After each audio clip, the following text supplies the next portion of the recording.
Subscribe my channel DXN4URYK. Press the bell icon. More latest new videos. Thanks for watching.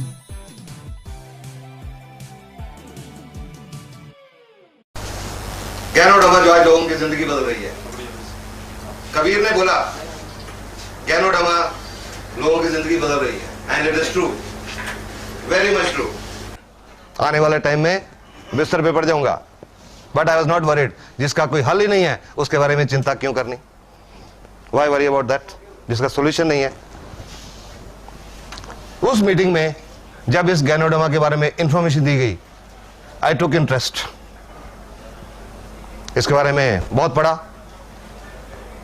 बिना जानकारी हासिल किए हुए मैंने ये can you give me those capsules?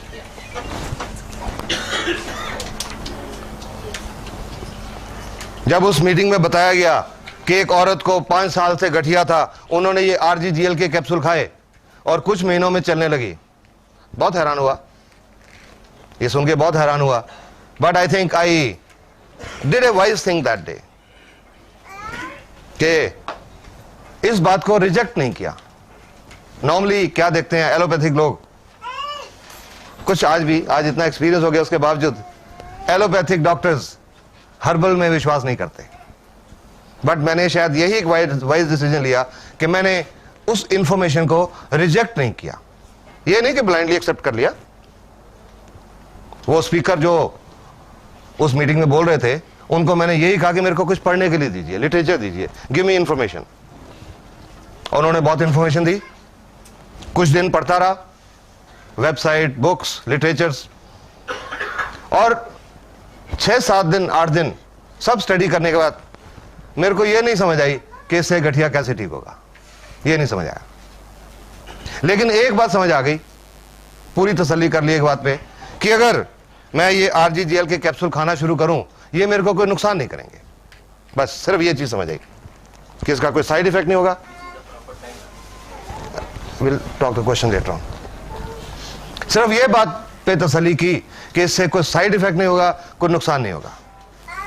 ये सोच के 14 जनवरी 2002 जो DXN का सिस्टम है, कंपनी के साथ रजिस्ट्रेशन होती है, फॉर्म भरना पड़ता है, मैंने भी अपना फॉर्म भरा और ये कैप्सूल RGGL खाने शुरू किए। भगवान का नाम लिया सबसे पहले और इस पे विश्वास किया।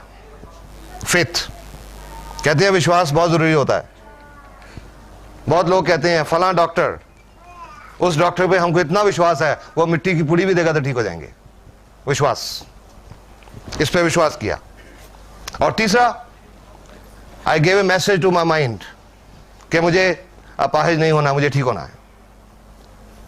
क्योंकि ये भी मैंने कहीं से सुना था, सीखा था कि अगर इंसान का जिंदगी के प्रति पॉजिटिव एटीट्यूड हो तो 30% प्रॉब्लम उसी से ठीक हो जाती है। और ये एक साइंटिफिक फैक्ट है। जब पॉजिटिव एटीट्यूड होता है, पॉजिटिव थॉट्स होती हैं, हमारे दिमाग में कुछ केमिकल्स रिलीज होते हैं, वो हमारे इम्यून सिस्टम को स्टिमुलेट करते हैं। तो ये 3 काम करके ये कैप्सूल खाने शुरू किए एंड आई वाज सरप्राइज्ड कि जब कुछ हफ्तों में, जस्ट ए फ्यू वीक्स, ये मेरे जॉइंट्स काम करने लगे, नॉर्मल चलने लगा।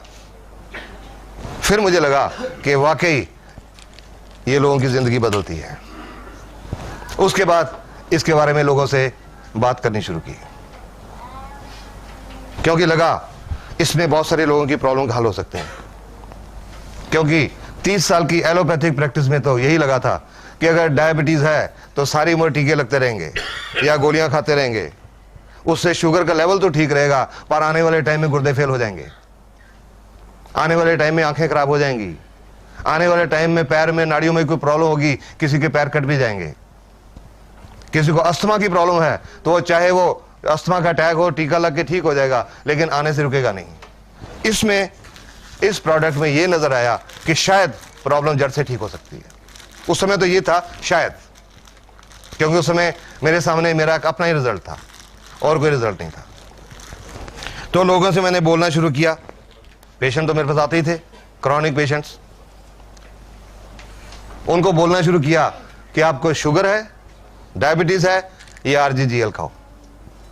आपको हार्ट की प्रॉब्लम है, RGGL खाओ। गुर्दे की प्रॉब्लम है, RGGL खाओ। चमड़ी की प्रॉब्लम है, RGGL खाओ।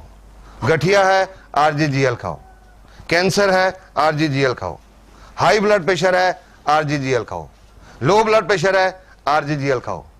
तो आप समझ सकते हैं कि मेरा बहुत मजाक उड़ाया जाता था, बहुत मजाक उड़ाया जाता था मेरा।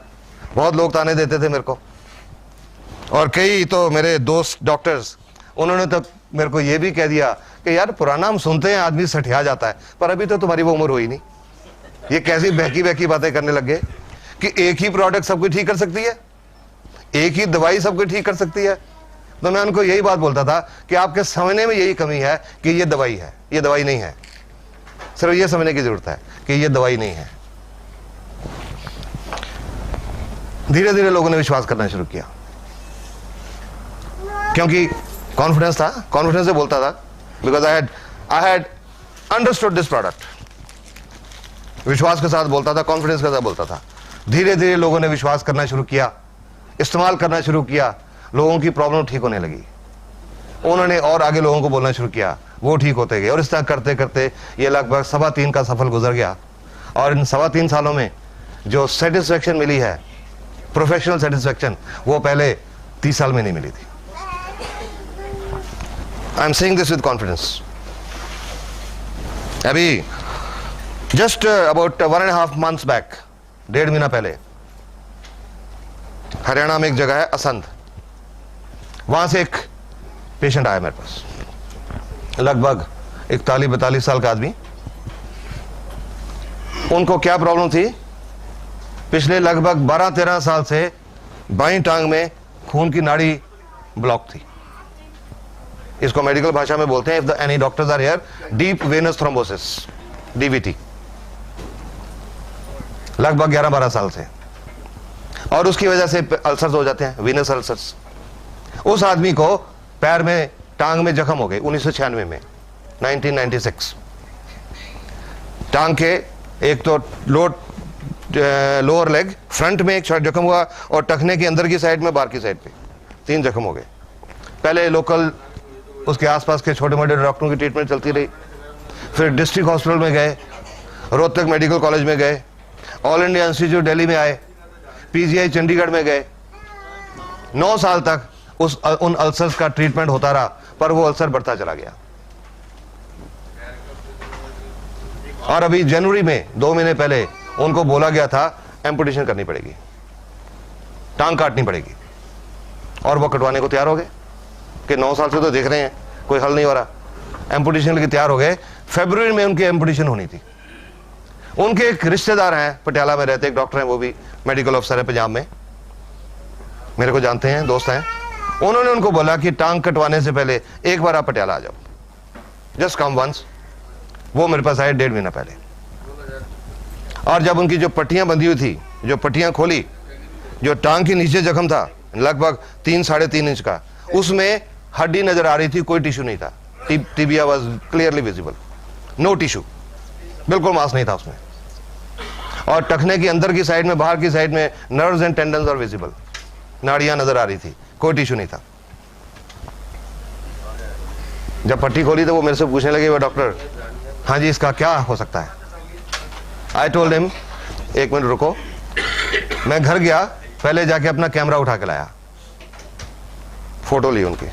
वो डॉक्टर साहब नाराज हो गए कि मैं तो आपको मरीज देखने के लाया हूं और आप अपनी फोटोग्राफी शुरू कर दी, क्योंकि उनको पता था कि फोटोग्राफी मेरी हॉबी है। कि आपने फोटोग्राफी शुरू कर दी? मैंने कहा नहीं, ये बात नहीं है, ये बात ये है कि हम कॉन्फिडेंट ये ठीक हो जाएगा, और जब ये ठीक हो जाएगा, चमड़ी बिल्कुल नॉर्मल आ जाएगी, और लोगों को बताएंगे ऐसी हालत थी, लोग विश्वास नहीं करेंगे, इसलिए फोटो ली। और उसके बाद उनकी ड्रेसिंग की, ये RG का कैप्सूल, ये खोल के इसके 5-6 कैप्सूल, उसके ऊपर पाउडर डाला जख्मों के ऊपर, और उनको खाने के लिए, दोनों कैप्सूल खाने के लिए भी बताया, और उनको बोला कि मेरे को 15 दिन के बाद आके दिखा के जाइएगा, ये रोज इस तरह से ड्रेसिंग करिए, इसके साथ ड्रेसिंग करिए रोज। 15 दिन के बाद वो आए, उनका तीनों जख्मों में टिश्यू लगभग 25% ग्रो हो गया था इन 15 डेज। फिर से ड्रेसिंग की, और उनको बोला इसके साथ ड्रेसिंग जारी रखो, no antibiotics, I stopped all antibiotics. Only एक सेप्टेलिन टैबलेट होती है ना हिमालय ड्रग कंपनी की, सिर्फ वो दी, सब एंटीबायोटिक सारे बंद करी। He had been taking so many strong antibiotics, वो सब बंद करवा दिए। फिर 15 दिन के बाद बुलाया, आए, और उस 15 दिन के बाद यानी कि 1 महीने में उनका जख्म ग्रेनुलेशन टिश्यू पूरी तरह भर चुका था, कंप्लीटली, तीनों जख्म कंप्लीटली भर चुका था, और तीनों में साइडों में स्किन ग्रो होनी शुरू हो गई थी। उस दिन वो जो डॉक्टर उनको लेके आए थे, he was very much surprise, क्योंकि उनको अभी गैनोडर्मा के बारे में नहीं पता था, अभी रिसेंटली जुड़े हैं। और डॉक्टर साहब, इतना हेल्दी ग्रेनुलेशन टिश्यू एलोपैथी के 30 साल में नहीं देखा, जो इतना हेल्दी ग्रेनुलेशन टिश्यू था वो। फिर उनको 15 दिन के बाद बुलाया, और अभी पिछले हफ्ते दिखा के गए हैं, तीनों जख्मों में नियरली 20% स्किन भी कवर हो चुकी है, और उनकी टांग में आज सेंसेशन भी वापस आने लगी, एंड ब्लड का फ्लो भी शुरू हो चुका। ऐसा 30 साल में नहीं देखा था। और उस दिन आदमी रो पड़ा कि सर लगता है अब मेरी टांग बच जाएगी। उसकी भी जिंदगी बदल गई इसकी वजह से। लोगों की जिंदगी बदलती है, इसकी वजह से बदलती है। 5-6 दिन पहले एक आदमी आया मेरे पास, लुधियाना के पास है, गांव से, कोई 1.25 महीने पहले फोन पे बात हुई थी मेरे से, उनको डायबिटीज थी। डोज पूछी, एक डीएक्शन के साथ जुड़ा हुआ था आदमी था, क्या डोज देनी है जी, मैंने डोज बता दी। 5-6 दिन पहले वो आदमी, बुजुर्ग आदमी है, अराउंड 62-63 साल के, वो आए, जेब से फोटो निकाली, सर मेरी फोटो देखिए। मैंने सोचा, मैंने कहा मैं तो पेशेंट दिखता हूं, मैं फोटो नहीं देखता। नहीं सर ये फोटो देखिए। देखी फोटो, मैंने कहा क्या है इसमें? आप कहते मेरी तरफ देखिए। मैंने चेहरा देखा, फिर से मेरी नजर फोटो पे गई एकदम से। क्या कारण था? उस फोटो में, वो 3 महीने पुरानी फोटो थी, उस फोटो में उनकी एक बाईं आंख बंद थी, और अब वो बाईं आंख खुली हुई थी।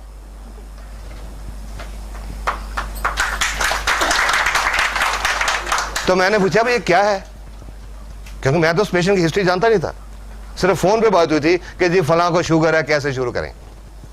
तो वो बताने लगे, बोलते हैं जी आप 3 बहुत मशहूर डॉक्टर हैं आंखों के पंजाब में, दुनिया में मशहूर हैं, उन्होंने तीनों का नाम लेके कहा कि आपकी इस दवाई ने वो तीनों डॉक्टरों को फेल कर दिया। मैं 8 मिनट कि आज से 8 साल पहले एक्सीडेंट हुआ था, और एक्सीडेंट में ये आंख की नर्व डैमेज हो गई, रोशनी भी आंख की बहुत कम हो गई, सिर्फ 20% रह गई, और ये पलक ये गिर गई, उठती नहीं थी।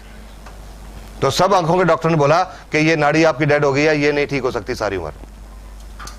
और 1.25 महीने में उनकी ये पलक खुल गई, उसकी भी जिंदगी बदल गई। गैनोडर्मा से जिंदगी बदलती हैं। These are some recent result तो अब बहुत हैं, पर उसके बावजूद भी, अब मैं आपको फ्रैंकली बताऊं, कई लोग अब भी विश्वास नहीं करते। बट हम लोग जो डीएक्स से जुड़े हैं, हमको पता इसमें कितनी ताकत है, सो हम लोगों के साथ इंफॉर्मेशन शेयर करते जाते हैं। किसी को अच्छा लगे ठीक, ना अच्छा लगे ठीक। अब ये नमस्कार क्या चीज है, ये सब कुछ कैसे होता है, लेट्स डिस्कस दैट। नहीं है जो कह सके कि मैं 100% स्वस्थ हूं, हर एक को कुछ ना कुछ प्रॉब्लम है, तो इसलिए इसकी हर एक को जरूरत है। आज हर एक स्वस्थ क्यों नहीं है? ये जो खाने पीने में जो प्रॉब्लम्स हैं, नेचर ने, प्रकृति ने ये जो ह्यूमन बॉडी बनाई है, इंसान का शरीर, ये दुनिया का सबसे बढ़िया डॉक्टर है। Human body is the best doctor in the world. दुनिया का सबसे बढ़िया डॉक्टर है ये इंसान का शरीर, क्योंकि नेचर ने इस शरीर के अंदर एक बहुत अद्भुत ताकत रखी हुई है। Natural defence system, immune system, बीमारियों से लड़ने की अंदर की ताकत, रोग प्रतिरोधक शक्ति। अगर इंसान का इम्यून सिस्टम बिल्कुल ठीक है, पूरी तरह फंक्शनल है, तो और किसी डॉक्टर की जरूरत नहीं पड़ती, कोई बीमारी नहीं आती अंदर। इतनी ताकत प्रकृति ने दी हुई है, इंसान का शरीर, इम्यून सिस्टम सब बीमारियों से निपट सकता है। पर आज इम्यून सिस्टम बिगड़ गया, बहुत बिगड़ गया। क्यों बिगड़ गया? खाने पीने की क्वालिटी बदल गई, toxins, we are eating toxins, विषैले पदार्थ, खेतों में फर्टिलाइजर, पेस्टिसाइड्स, इंसेक्टिसाइड्स, यूरिया से बना हुआ दूध, दूध के लिए जानवरों को टीके, और ये जो सब केमिकल्स हैं ये उस खुराक के रास्ते, उस दूध के रास्ते हमारे अंदर जा रहे हैं। ठीक बात है ना? ये हमारे अंदर जा रहे हैं।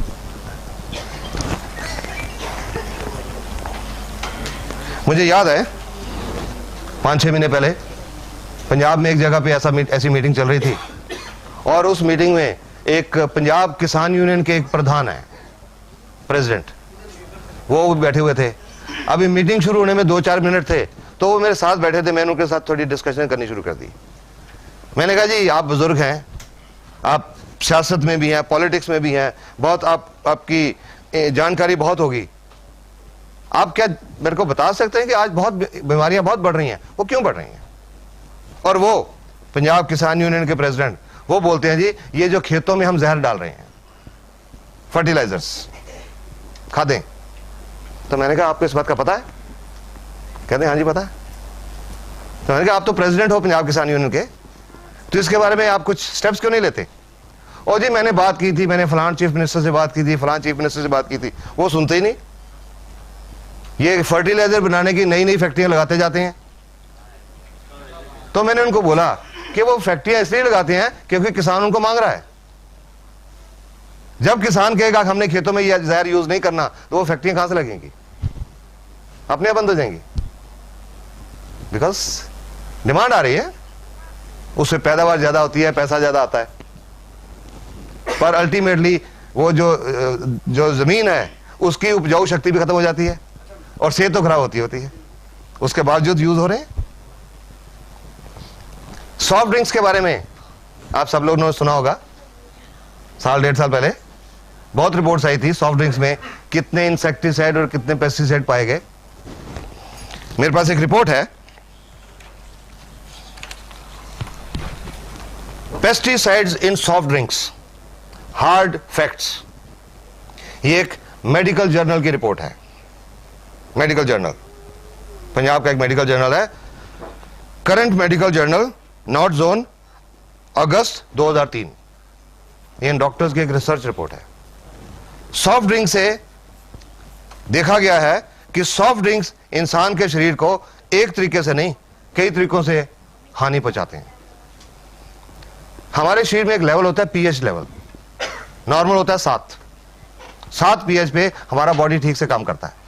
जब 7 से कम होता है तो एसिडिक होता है, तेजाबी बन जाता है, और 7 से ज्यादा होता है तो अल्कलाइन हो जाता है, क्षारीय है। एवरेज पीएच जो सॉफ्ट ड्रिंक्स की है वो 3.4 है, 3.4। ये इतनी स्ट्रॉन्ग एसिडिटी है कि इससे हड्डियां और दांत इसमें घुल जाते हैं, वो स्ट्रॉन्ग एसिडिटी इतनी स्ट्रॉन्ग है।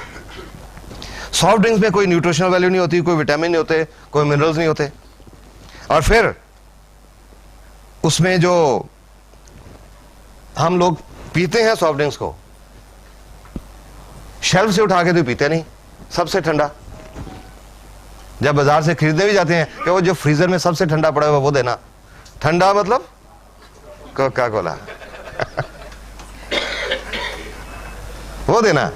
और इतने कम तापमान पे, some temperature something like 0 degree Celsius के करीब जब हम सॉफ्ट ड्रिंक्स पीते हैं तो उससे हमारे पेट के अंदर जो एंजाइम है वो काम करना छोड़ जाते हैं, डाइजेस्टिव एंजाइम्स काम करना छोड़ जाते हैं, खाना हजम नहीं होता, खाना सड़ने लगता है, फर्मेंटेशन होने लगती है। जब फर्मेंटेशन होने लगती है तो उससे कई बदबूदार गैसेस बनती हैं और कई तरह के टॉक्सिन बनते हैं, विषैले पदार्थ, और वो टॉक्सिन्स हमारे अंतड़ियों में एब्जॉर्ब हो जाते हैं, पूरे खून के रास्ते पूरे शरीर में दौरा करते हैं और अलग अलग अंगों में जाके डिपॉजिट हो जाते हैं, और उससे अलग अलग अंगों की बीमारियां होती हैं। तो ये रिपोर्ट कहती है कि जस्ट इमेजिन एक बच्चे की सॉफ्ट इंटेस्टाइन के ऊपर ये कितना नुकसान पहुंचाते होंगे। जो इसमें इंसेक्टिसाइड और पेस्टिसाइड पाए गए, डीडीटी, लिंडेन, क्लोरोपाइरिफॉस, मेलेथियोन, वो क्या नुकसान पहुंचाते हैं? DDT and it's metabolites nervous system को खराब करता है, नाड़ियों को खराब करता है, और प्रोबेबली शायद कैंसर पैदा करता है, प्रोबेबली कार्सिनोजन। लिंडेन, ये एक नाड़ियों का पॉइजन है, लिंडेन, और बच्चे पैदा करने की ताकत को खराब करता है। और ये आज कुछ वर्ल्ड की रिपोर्ट्स हैं कि आज दुनिया भर में इनफर्टिलिटी बढ़ रही है, शायद ये भी कारण है इसका, सॉफ्ट ड्रिंक्स। और लिंडेन से कैंसर होता है, it is a non carcinogen, ये कैंसर पैदा करता है। Chlorpyrifos, it causes pneumonia. और मसल पैरालिसिस, मांसपेशियों का लकवा, और अगर सांस की मांसपेशियों का लकवा हो जाए तो डेथ भी हो सकती है, रेस्पिरेटरी फेलियर। मेलाथियोन, ये नर्वस सिस्टम को खराब करता है और इसकी हाई एक्सपोजर से रेस्पिरेटरी पैरालिसिस और डेथ हो सकती है। ऑस्ट्रेलिया के डॉक्टर हैं डॉक्टर रॉस वॉकर, एक कार्डियोलॉजिस्ट हैं, हार्ट स्पेशलिस्ट हैं। उन्होंने लगभग 12 साल सॉफ्ट ड्रिंक्स के ऊपर रिसर्च की कि उसका हमारे शरीर की सेल्स के ऊपर क्या असर हो रहा है। और उनकी 12 साल की रिसर्च की रिपोर्ट थी कि एक प्रॉब्लम होती है, बीमारी होती है जिसको बोलते हैं ऑस्टियोपोरोसिस, हड्डियां खोखली हो जाती हैं, हड्डियों में से कैल्शियम निकल जाता है, हड्डियां खोखली हो जाती हैं। तो उनकी रिपोर्ट के मुताबिक ये जो ऑस्टियोपोरोसिस है नॉर्मली ये औरतों में होती है 50-55 साल की उम्र के बाद, जब उनमें हार्मोनल चेंजेस आते हैं। पर डॉक्टर रॉस वॉकर की रिपोर्ट के मुताबिक आज ये ऑस्टियोपोरोसिस 20, 25, 30 साल की औरतों को ही नहीं, आदमियों को भी हो रहा है। और उनकी रिपोर्ट एक और चीज कहती है कि जो बच्चे रेगुलर तौर पे सॉफ्ट ड्रिंक्स पीते हैं उनका हड्डियां टूटने का रेट 7 गुना ज्यादा बढ़ जाता है उन बच्चों से जो नहीं पीते। और लास्ट में ये डॉक्टर की रिपोर्ट क्या कहती है, उसके बावजूद आजकल सॉफ्ट ड्रिंक तो चल रहे हैं। क्यों चल रहे हैं? क्योंकि टीवी के ऊपर ये प्यास है बड़ी, ये दिल मांगे मोर। और लास्ट में ये डॉक्टर्स की रिपोर्ट कहती है you should drink colas only if your दिल मांगे मोर पेस्टिसाइड्स। ये डॉक्टर्स की रिपोर्ट है, एक मेडिकल जर्नल की report. Number 2004, soft drinks could lead to hard times. Times of India की रिपोर्ट है, पर यह रिपोर्ट टाइम्स ऑफ इंडिया की नहीं है, यह एक अमेरिका के जर्नल की रिपोर्ट है। Washington, a new study published in the American Journal of Preventive Health has found that the consumption of sweetened beverages like soft drinks and fruit drinks, ये जो डब्बों में fruit drinks भी आते हैं वो भी, has grown to such an alarming rate that it has become one of the causes of obesity and diabetes. आज दुनिया की 20% पॉपुलेशन डायबिटीज के मरीज है, ये रिपोर्ट यही कह रही है। What is even more dangerous, according to the researchers, is the fact that soft drinks could become a serious health hazard. पर ये सब कुछ पता होने के बावजूद अखबारों की रिपोर्ट, टीवी पे बहुत आया, क्या लोगों ने सॉफ्ट ड्रिंक पीने छोड़ दिए?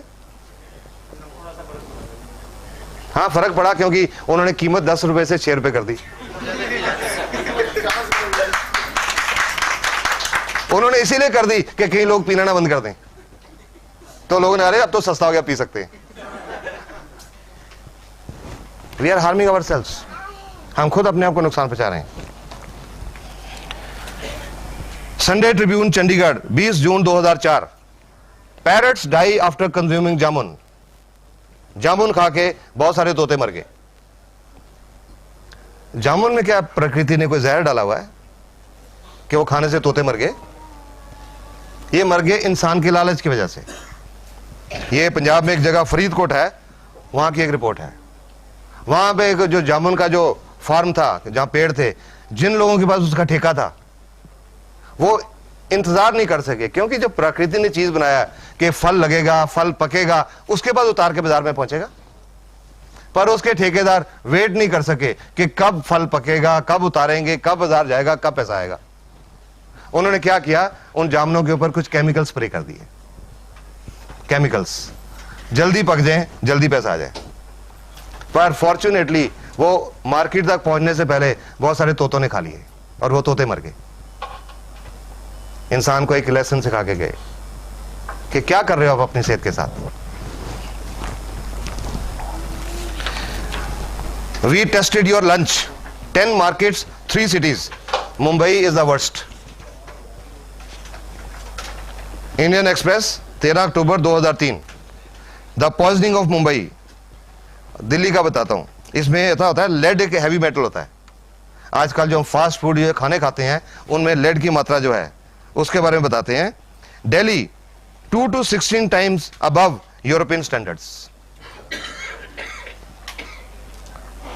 मरकरी दिल्ली में नहीं है, दिल्ली की खुराक में मरकरी इस डेट तक नहीं पाया गया था, बॉम्बे पुणे में है। और बैक्टीरिया, कीटाणु, दिल्ली में 3,10,000 से लेकर अनकाउंटेबल इतने किस्म के कीटाणु खुराक में पाए गए, जो लोग रोज खाना खा रहे हैं उसमें पाए गए। और ये जो सब चीजें हमारे अंदर जा रही हैं ये बीमारियां पैदा कर रही हैं। हवा में जो आज प्रदूषण की मात्रा है उससे कितने टॉक्सिन हमारे अंदर जा रहे हैं। आज की हवा में जो पोल्यूशन है उसमें नियरली 8,000 किस्म के केमिकल्स हैं हवा में, जो सांस के रास्ते हमारे अंदर जा रहे हैं। और ये जो सब केमिकल खाने के रास्ते, पानी के रास्ते, हवा के रास्ते हमारे अंदर जा रहे हैं, तो हमारे शरीर में सेल्स होती हैं। सेल्स हर कोई समझता है, कोशिकाएं। जो हमारा शरीर है अरबों खरबों सेल का बना हुआ है। इंसान का जीवन जब शुरू होता है मां के गर्भ में 2 सेल से शुरू होता है, एक आदमी की सेल, एक औरत की सेल। वो दोनों सेल इकट्ठी होती हैं, एक सिंगल सेल बनती है जिसको बोलते हैं जाइगोट। वो सिंगल सेल डिवाइड होती है, 2 बनती हैं। 2 का विभाजन होता है 4 बनती हैं। 4 का विभाजन होता है 8, फिर 16, 32, 64, 128, 256 सेल्स डिवाइड होती रहती हैं।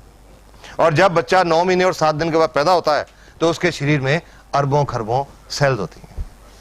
ये जो इंसान का शरीर है एक सेल्स की कलेक्शन है, कोशिकाओं की एक कलेक्शन है। और हर सेल अपने आप में एक कंप्लीट फैक्ट्री है।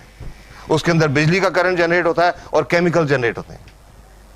कंप्लीट फैक्ट्री है। हमारे शरीर में अरबों खरबों फैक्ट्रीज चल रही हैं और वो अरबों खरबों फैक्ट्रीज आपस में तालमेल में काम कर रही हैं। इंसान जो फैक्ट्री बनाता है उनका पड़ोस की फैक्ट्री से हमेशा झगड़ा रहता है। और ये जो प्रकृति ने ये जो फैक्ट्री बनाई है इसका जवाब कोई नहीं है। I'll just give you one example। मैं इससे क्या what I mean by this। इंसान कोई फैक्ट्री लगाता है, हर फैक्ट्री में पंप हाउसेज होते हैं, पंप लगे होते हैं। और एक उदाहरण लेता हूं, एक फैक्ट्री में 8 पंप हैं। एक टाइम पे 4 पंप चलाए जाते हैं, बाकी 4 को रेस्ट दिया जाता है। ये पंप 3 घंटे चला के इनको बंद करके ये दूसरे पंप चलाए जाते हैं। 3 घंटे ये चला के इनको बंद कर देते हैं, ये चलाए जाते हैं, क्योंकि वो इससे ज्यादा काम नहीं कर सकते 3 घंटे से ज्यादा। नेचर ने, प्रकृति ने हमारे शरीर में भी एक पंप लगाया हुआ है, दिल, हार्ट। गर्भ के 5वें महीने में ये पंप एक्शन शुरू करता है, धड़कना शुरू करता है। बच्चे का जन्म होता है, पंप धड़कता है, हार्ट धड़कता है। एवरेज 1 मिनट में 72 दफा। और एक एवरेज मैं एज लेके चलूं 70 साल, 70 साल तक ये पंप नॉन स्टॉप काम करता है।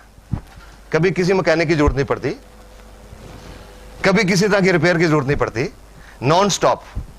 और ये 70 साल में ये पंप 1 अरब 14 करोड़ 73 लाख और लगभग 54,000 टाइम्स धड़कता है नॉन स्टॉप। ये नेचर का बेस्ट डॉक्टर है। Human body is the best doctor in the world, nature का बनाया हुआ। लेकिन हमने इस शरीर की कदर नहीं की, हमने इसको बिगाड़ लिया। ये जो टॉक्सिन्स हम ले रहे हैं उन सेल्स के अंदर जाके डिपॉजिट हो जाते हैं। और जब सेल के अंदर वो टॉक्सिन जमा हो जाते हैं, वो विषैले पदार्थ जमा हो जाते हैं, तो सेल का बिजली की क्रिया और रासायनिक क्रिया डिस्टर्ब हो जाती है, इम्बैलेंस हो जाता है। और जब वो इम्बैलेंस हो जाता है तो हमारे अंदर बीमारियां आती हैं। जिस अंग की सेल्स डैमेज होती हैं उस अंग की बीमारियां आती हैं। ये जो गैनोडर्मा, ये किसी बीमारी पे काम नहीं करती, ये किसी बीमारी की दवाई नहीं है। अगर आपको किसी ने आज ये बताया ना कि ये बीमारी की दवाई है, गलत बताया। ये किसी बीमारी की दवाई नहीं है, ये एक नेचुरल फूड सप्लीमेंट है, एक नेचुरल मशरूम है जो हमारे शरीर की वो जो अरबों खरबों सेल्स हैं उनके ऊपर काम करता है। Root cause of the disease, not the disease. क्या हो गया?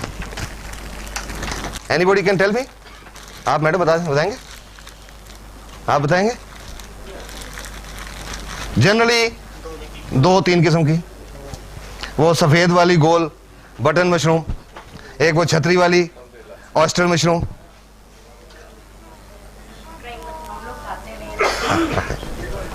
आज से 3.25 साल पहले मैं यही जानता था कि खुम्बी 2 किस्म की होती हैं, पर उस मीटिंग में जाके पता लगा कि खुम्बी दुनिया में 38,000 किस्म की होती हैं। 38,000 varieties of mushroom in the world. अभी एक लेटेस्ट आगरा यूनिवर्सिटी की एक रिपोर्ट मिली है मेरे को।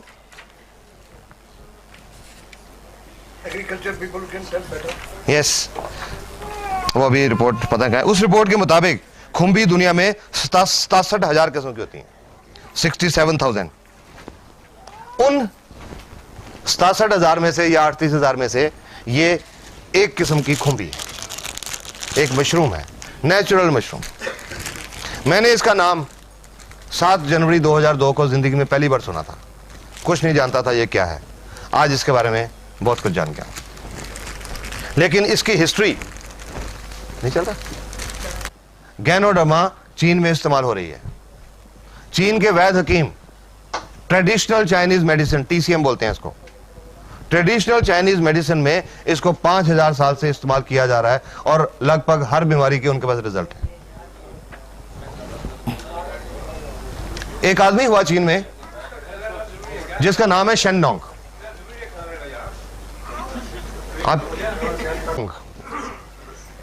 शेन नोंग, उन्होंने आज से लगभग 4850 साल पहले जितनी नेचुरल हर्ब्स हैं उनको स्टडी किया, उनकी मेडिसिनल वैल्यू को स्टडी किया, और उन्होंने जो हर्ब्स हैं उनको 3 कैटेगरीज में डिवाइड किया। एक कैटेगरी इंफीरियर, जिसमें दवाई के गुण कम हैं, एक कैटेगरी एवरेज, जिसमें नॉर्मल दवाई के गुण हैं, और एक सुपीरियर, अव्वल दर्जे वाली। और वो सुपीरियर कैटेगरी में इस गैनोडर्मा को नंबर 1 पे रखा गया है, number 1 herb in the superior category.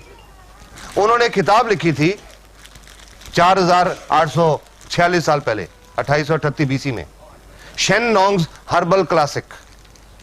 उस किताब में इस गैनोडर्मा को एक संजीवनी बूटी का दर्जा दिया गया है। ये उसमें डिस्क्रिप्शन है, a mushroom of longevity and immortality, अमरत्व की बूटी। कई बार लोगों से डिस्कशन हुई मीटिंग में, कई लोगों ने कहा कि डॉक्टर साहब ये कहीं वही तो नहीं जो हनुमान जी लेके आए थे। कई बार लोगों ने मेंशन किया, हो सकता है, पॉसिबिलिटी हो सकती है, क्योंकि जब वो हनुमान जी जहां से लाए थे हिंदू कुश पर्वत से, और हिंदू कुश पर्वत जो एरिया है, तिब्बत का एरिया, वहां ये पाई जाती है। हो सकता है यही हो, बट इसका कोई प्रूफ या रिकॉर्ड नहीं है। Could be this.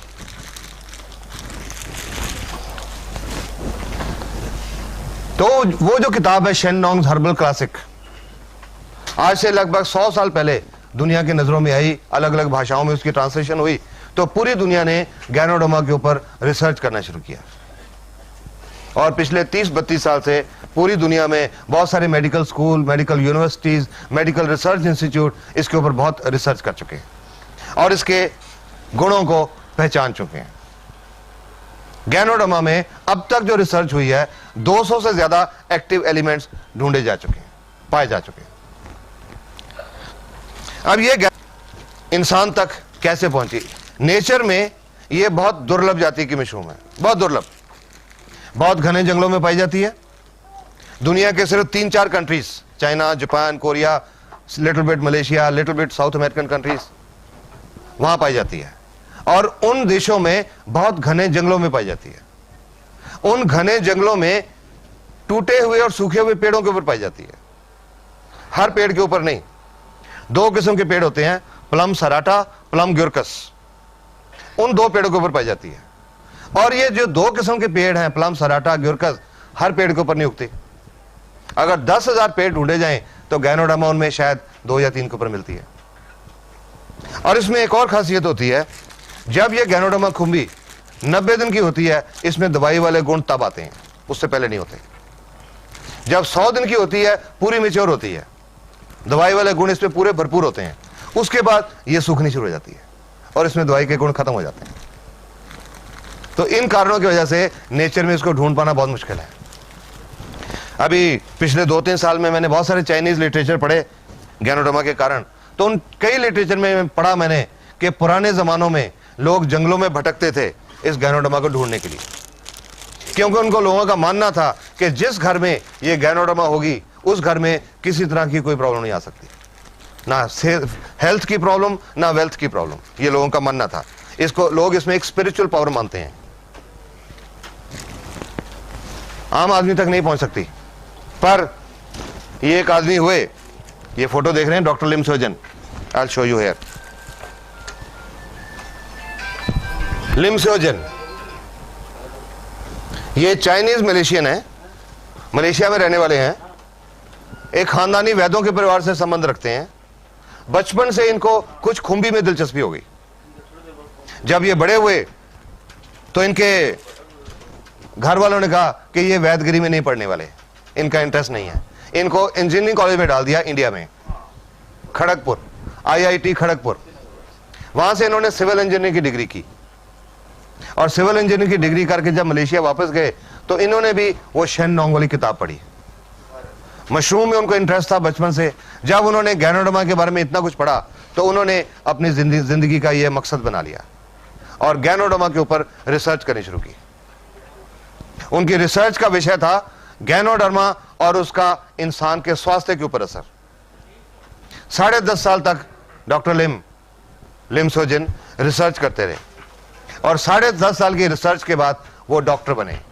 उनको PhD की डिग्री मिली, PhD इन होलिस्टिक मेडिसिन 1997 में PhD इन होलिस्टिक मेडिसिन। फर्दर रिसर्च करते रहे। 2002 में DSc, doctorate of science, DSc in holistic medicine. और अब पिछले 3-4 साल में डॉक्टर लिम को बहुत इंटरनेशनल अवार्ड मिल चुके हैं। 2001 में मिला था मैन ऑफ द मिलेनियम, इस युग का आदमी, कि उन्होंने ये जो गैनोडर्मा को इंसान तक पहुंचाया। डॉक्टर लिम ने क्या किया, ये मलेशिया में ये कंपनी एस्टेब्लिश की DXN 1993 में। ये कंपनी एस्टेब्लिश करके वहां पर इन्होंने गैनोडर्मा की कल्टीवेशन, खेती करनी शुरू की। Purely organic cultivation, no fertiliser, no chemicals, no insecticides, organic cultivation, खेती करनी शुरू की। और जब 100 दिन की हो गई तो इसको काट लिया। ये DXN की एक 100 दिन की ये मैच्योर मशरूम है, कंप्लीट मशरूम, ये एक्चुअल मशरूम है। काट लिया, काट के इसका फ्रूट हिस्सा अलग कर लिया, जड़ का हिस्सा अलग कर लिया। इसके अंदर पानी होता है बहुत, इसका पानी सुखाने की उन्होंने एक स्पेशल टेक्निक निकाली, फ्रीज ड्राइंग। आज दुनिया में, क्योंकि गैनोडर्मा के ऊपर बहुत रिसर्च हो चुकी, दुनिया में बहुत सारी कंपनी आज गैनोडर्मा उगा रही हैं, लेकिन जो असर DXN की गैनोडर्मा का हो रहा है किसी और का नहीं हो रहा। उसका कारण है जो डॉक्टर लिम की इसको सुखाने की टेक्निक है, फ्रीज ड्राइंग टेक्निक। सुखा लिया, सुखा के ये जो उसका ऊपर का ब्राउन हिस्सा है, ये धागेदार रेशेदार हिस्सा है, फाइब्रस पोर्शन, इसमें मेडिसिनल वैल्यू कम है, इसको निकाल दिया जाता है, सेपरेट कर दिया जाता है। सेपरेट करके ये जो अंदर का पल्प, जो गुदा बच गया, उसको एक माइक्रो पाउडर बना लिया जाता है। इसको अलग से, जड़ वाले हिस्से को अलग से, माइसीलियम अलग से, एक माइक्रो पाउडर बना के इनको कैप्सूल में भर दिया जाता है। ये फ्रूट बॉडी से जो कैप्सूल बना, ये जो ऊपर की फ्रूट बॉडी है, इससे जो कैप्सूल बना, इसका नाम है RG या रेशी गैनोडर्मा। इसमें इस फ्रूट बॉडी का पाउडर है। और इसकी जो जड़ से पाउडर बना, गैनोसिलियम, नीले कैप वाली गैनोसिलियम या GL। RG फ्रूट बॉडी का पाउडर, GL जड़ का पाउडर। इन दोनों कैप्सूल्स में गैनोडर्मा के पाउडर के अलावा और कुछ नहीं है, इसमें कुछ नहीं डाला जाता, सिर्फ इसका वो फाइब्रस पोर्शन निकाला जाता है, इसके अंदर और कुछ नहीं डालते। RG एंड GL दोनों एक ही मशरूम के हिस्से हैं, फ्रूट एंड रूट। तो अलग अलग क्यों रखा गया? दोनों को पीस के एक ही कैप्सूल में क्यों नहीं डाल दिया गया? उसके कुछ कारण हैं जो रिसर्च में पता लगे। एक तो मैंने ये RG बताया कि जो पुराने घाव होते हैं उनके ऊपर ये कैप्सूल खोल के इसका पाउडर डाला जाता है। किसी को डायबिटिक गैंग्रीन है, शुगर हो गई, पैर में चोट लग गई, जख्म नहीं ठीक हुआ, गैंग्रीन हो गई, वैसे जख्मों के ऊपर ये पाउडर डाला जाता है। और ये जो जीएल है, इसमें एक चीज होती है ऑर्गेनिक जर्मेनियम। किसी को ब्रेन डिजेनरेशन है, नाड़ियों की डिजेनरेशन है, या स्मरण शक्ति कमजोर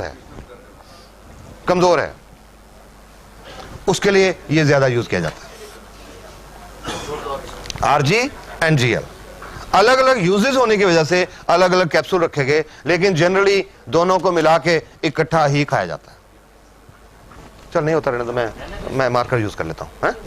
इकट्ठा ही खाया जाता है। इसको बोलते हैं, एक आरजी और एक जीएल मिला के हम बोलते हैं एक जोड़ा, 1 पेयर। जो हम लोगों को इसको खाने का तरीका बताते हैं कि आपने 1 पेयर खाना है या 2 पेयर खाने हैं या 4 खाने हैं, वी टेल इन पेयर्स। अब एक ही चीज, एक ही मशरूम जो दवाई नहीं है, सारी बीमारियां कैसे ठीक कर सकती है? This is an important thing. आ जाएगा थोड़ा आगे, थोड़ा सा आगे। हाँ चल।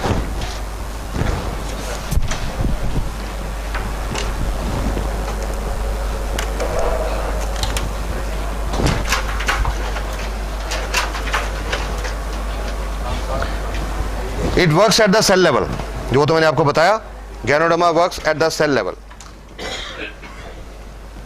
It is not disease or organ specific, किसी बीमारी या किसी अंग के लिए स्पेसिफिक नहीं है। हाँ थोड़ी जगह दीजिए मेरे को।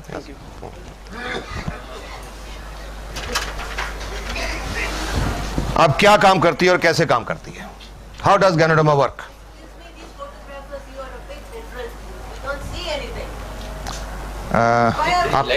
आप ऐसा करो, इसका पाउडर रिलीज होता है, वो पाउडर खून में मिक्स होता है और खून के द्वारा पूरे बॉडी में सर्कुलेट करता है, घूमता है। और खून जो हमारा है, हमारे शरीर की जो अरबों खरबों सेल हैं, एक एक सेल तक खून पहुंचता है, क्योंकि सेल को खुराक मिलती है खून से, सेल को ऑक्सीजन मिलती है खून से, तो वो खून एक एक सेल तक पहुंचता है। उस खून में गैनोडर्मा भी मिली हुई है, गैनोडर्मा भी एक एक सेल तक पहुंचती है और वो सेल के अंदर जाके गैनोडर्मा अपना काम करना शुरू करती है। 5 स्टेप्स हैं इसके काम करने के। सबसे पहला इसका असर शुरू होता है स्कैनिंग। ये शरीर में जाके ढूंढना शुरू करती है, स्कैनिंग करने शुरू करती है बॉडी की। आपने स्कैनिंग के बारे में जानते होंगे।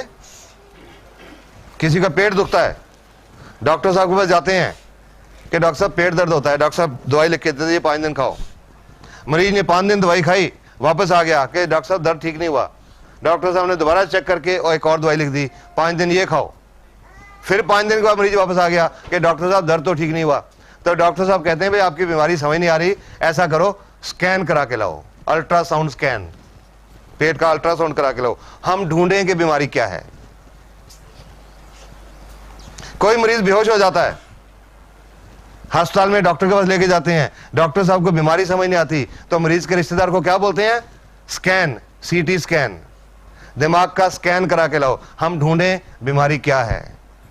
स्कैन का मतलब ढूंढना। गैनोडर्मा ये शुरू करती है, हमारे शरीर में जाके डॉक्टर का काम करना शुरू करती है, ढूंढना शुरू करती है क्या? वो सेल्स जो डैमेज्ड हैं।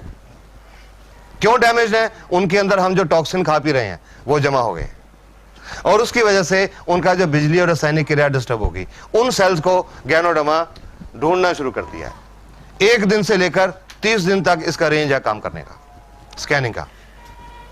ज्यादा सेल्स खराब होंगी, ज्यादा दिन लगेंगे, कम सेल डैमेज होगी, जल्दी स्कैनिंग हो जाएगी। 1 दिन से लेकर 30 दिन तक। आप 2 दिन लगे या 4 दिन लगे या 10 या 15 या 20, गैनोडर्मा ने ढूंढ लिया ये सेल खराब है, ये खराब है, ये खराब है, ये खराब है, ये खराब है, ये खराब है। गैनोडर्मा ने सारी सेल ढूंढ ली, आइडेंटिफाई कर ली। अब गैनोडर्मा को नहीं पता कि वो सेल लिवर की है या फेफड़े की है या दिल की है या गुर्दे की है या दिमाग की है या चमड़ी की है या आंख की या नाक की, किस ऑर्गन की सेल है ये गैनोडर्मा को नहीं पता। गैनोडर्मा ने तो सिर्फ वो सेल्स ढूंढी हैं जो खराब है और फिर उन सेल के ऊपर गैनोडर्मा काम करना शुरू करती है, उनकी सफाई, क्लींसिंग। ये लाइट बंद कर दो यार, पीछे स्विच होगा। हाँ, उन सेल की सफाई या डिटॉक्सिफिकेशन, उन सेल के अंदर जो टॉक्सिन्स हैं, जो विषैले पदार्थ हैं, उनको सेल से बाहर निकालना शुरू करती है, कोशिकाओं में से बाहर निकालना शुरू करती है, और कोशिकाओं में से बाहर निकाल के हमारे शरीर से बाहर निकालना शुरू करती है।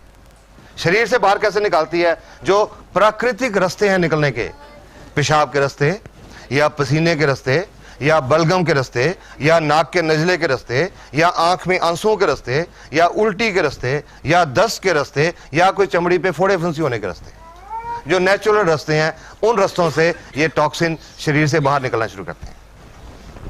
डिटॉक्सिफिकेशन का पीरियड है 1 सप्ताह से लेकर 30 सप्ताह तक, 1 week to 30 weeks. This is understandable कि जितना कचरा अंदर ज्यादा इकट्ठा हुआ होगा, सफाई करने में उतना ज्यादा टाइम लगेगा। हम घरों में भी तो देखते हैं, घर की रोज सफाई करते हैं तो आधे पौने घंटे में पूरा घर साफ हो जाता है, पर अगर 1 साल घर बंद करके कहीं घूमने चले जाएं और 1 साल के बाद आए तो आधे पौने घंटे में सफाई नहीं होती, 15-20 दिन लग जाते हैं, क्योंकि कचरा ज्यादा इकट्ठा हो गया 1 साल का। सिमिलरली हमारे शरीर में जितना कचरा ज्यादा इकट्ठा हुआ है, जितने टॉक्सिन ज्यादा हैं, टॉक्सिन लोड जितना बॉडी पे ज्यादा है, उतना ज्यादा टाइम लगेगा। इस दौरान जब डिटॉक्सिफिकेशन चल रही है, शरीर के अंदर कुछ चेंजेस आते हैं, कुछ तब्दीलियां आती हैं। ये एक बहुत इंपॉर्टेंट चीज है समझने की, अंडरस्टैंड इट वेरी वेल। नहीं तो जो लोग ये समझते नहीं, गैनोडर्मा खाना शुरू करते हैं, 15 दिन के बाद छोड़ देते हैं, अरे मेरे को तो रिएक्शन हो गया मैंने तो छोड़ दी। हुआ था, मैंने 1 महीना खाई, मेरे को तो रिएक्शन हो गया, मैंने तो छोड़ दी। ये बहुत जरूरी बात समझने की है। गैनोडर्मा का कोई रिएक्शन नहीं होता, इसका कोई साइड इफेक्ट नहीं है, कोई नुकसानदायक इफेक्ट नहीं है, no harmful effect. I can say that with confidence today. But, thank you. But during detoxification, जब सेल की सफाई चल रही है तो शरीर में कुछ सिम्टम्स आते हैं, कुछ लक्षण आते हैं, उनको हम बोलते हैं एलमेंट रिफ्लेक्शन। एलमेंट रिफ्लेक्शन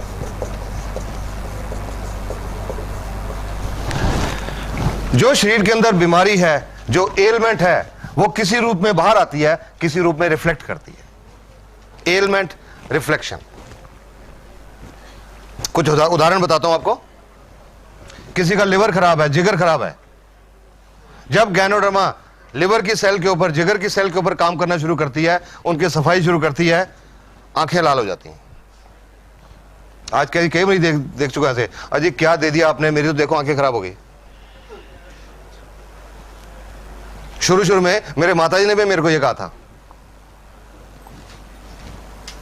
जब मैं ठीक हुआ तो मैंने अपने मम्मी डैडी को, बीमारी नहीं, just as a health tonic खिलाना शुरू किया।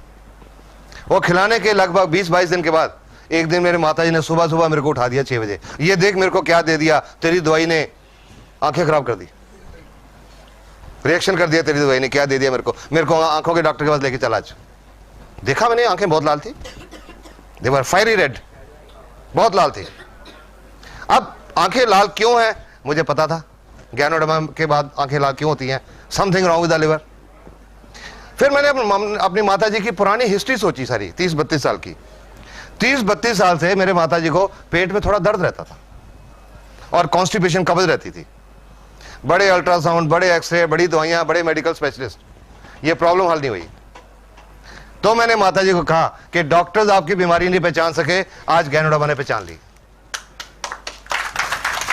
Your liver is not working. कोई आंखों के डॉक्टर के पास नहीं जाना, कोई दवाई नहीं डालनी, सिर्फ पानी पियो ज्यादा, ताकि डिटॉक्सिफिकेशन जल्दी हो जाए।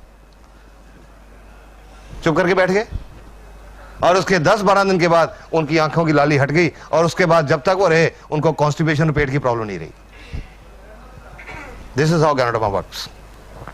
किसी को गुर्दे की तकलीफ है, किडनी फेलियर है, जब गैनोडर्मा गुर्दे की सेल पे काम करे तो कानों में भारीपन महसूस होता है, लगता है जैसे कान बंद हो रहे हैं। किसी को अधरंग, पैरालिसिस या लकवा है, जब गैनोडर्मा नाड़ियों की सेल के ऊपर, नर्व सेल के ऊपर काम करे तो वो लक्के वाली जगह पे दर्द होनी शुरू हो जाती है। किसी को दमा की प्रॉब्लम है, जब गैनोडर्मा फेफड़े की सेल को साफ करती है, उस मरीज को कुछ उल्टियां आती हैं और कुछ दिन के लिए बलगम निकलती है।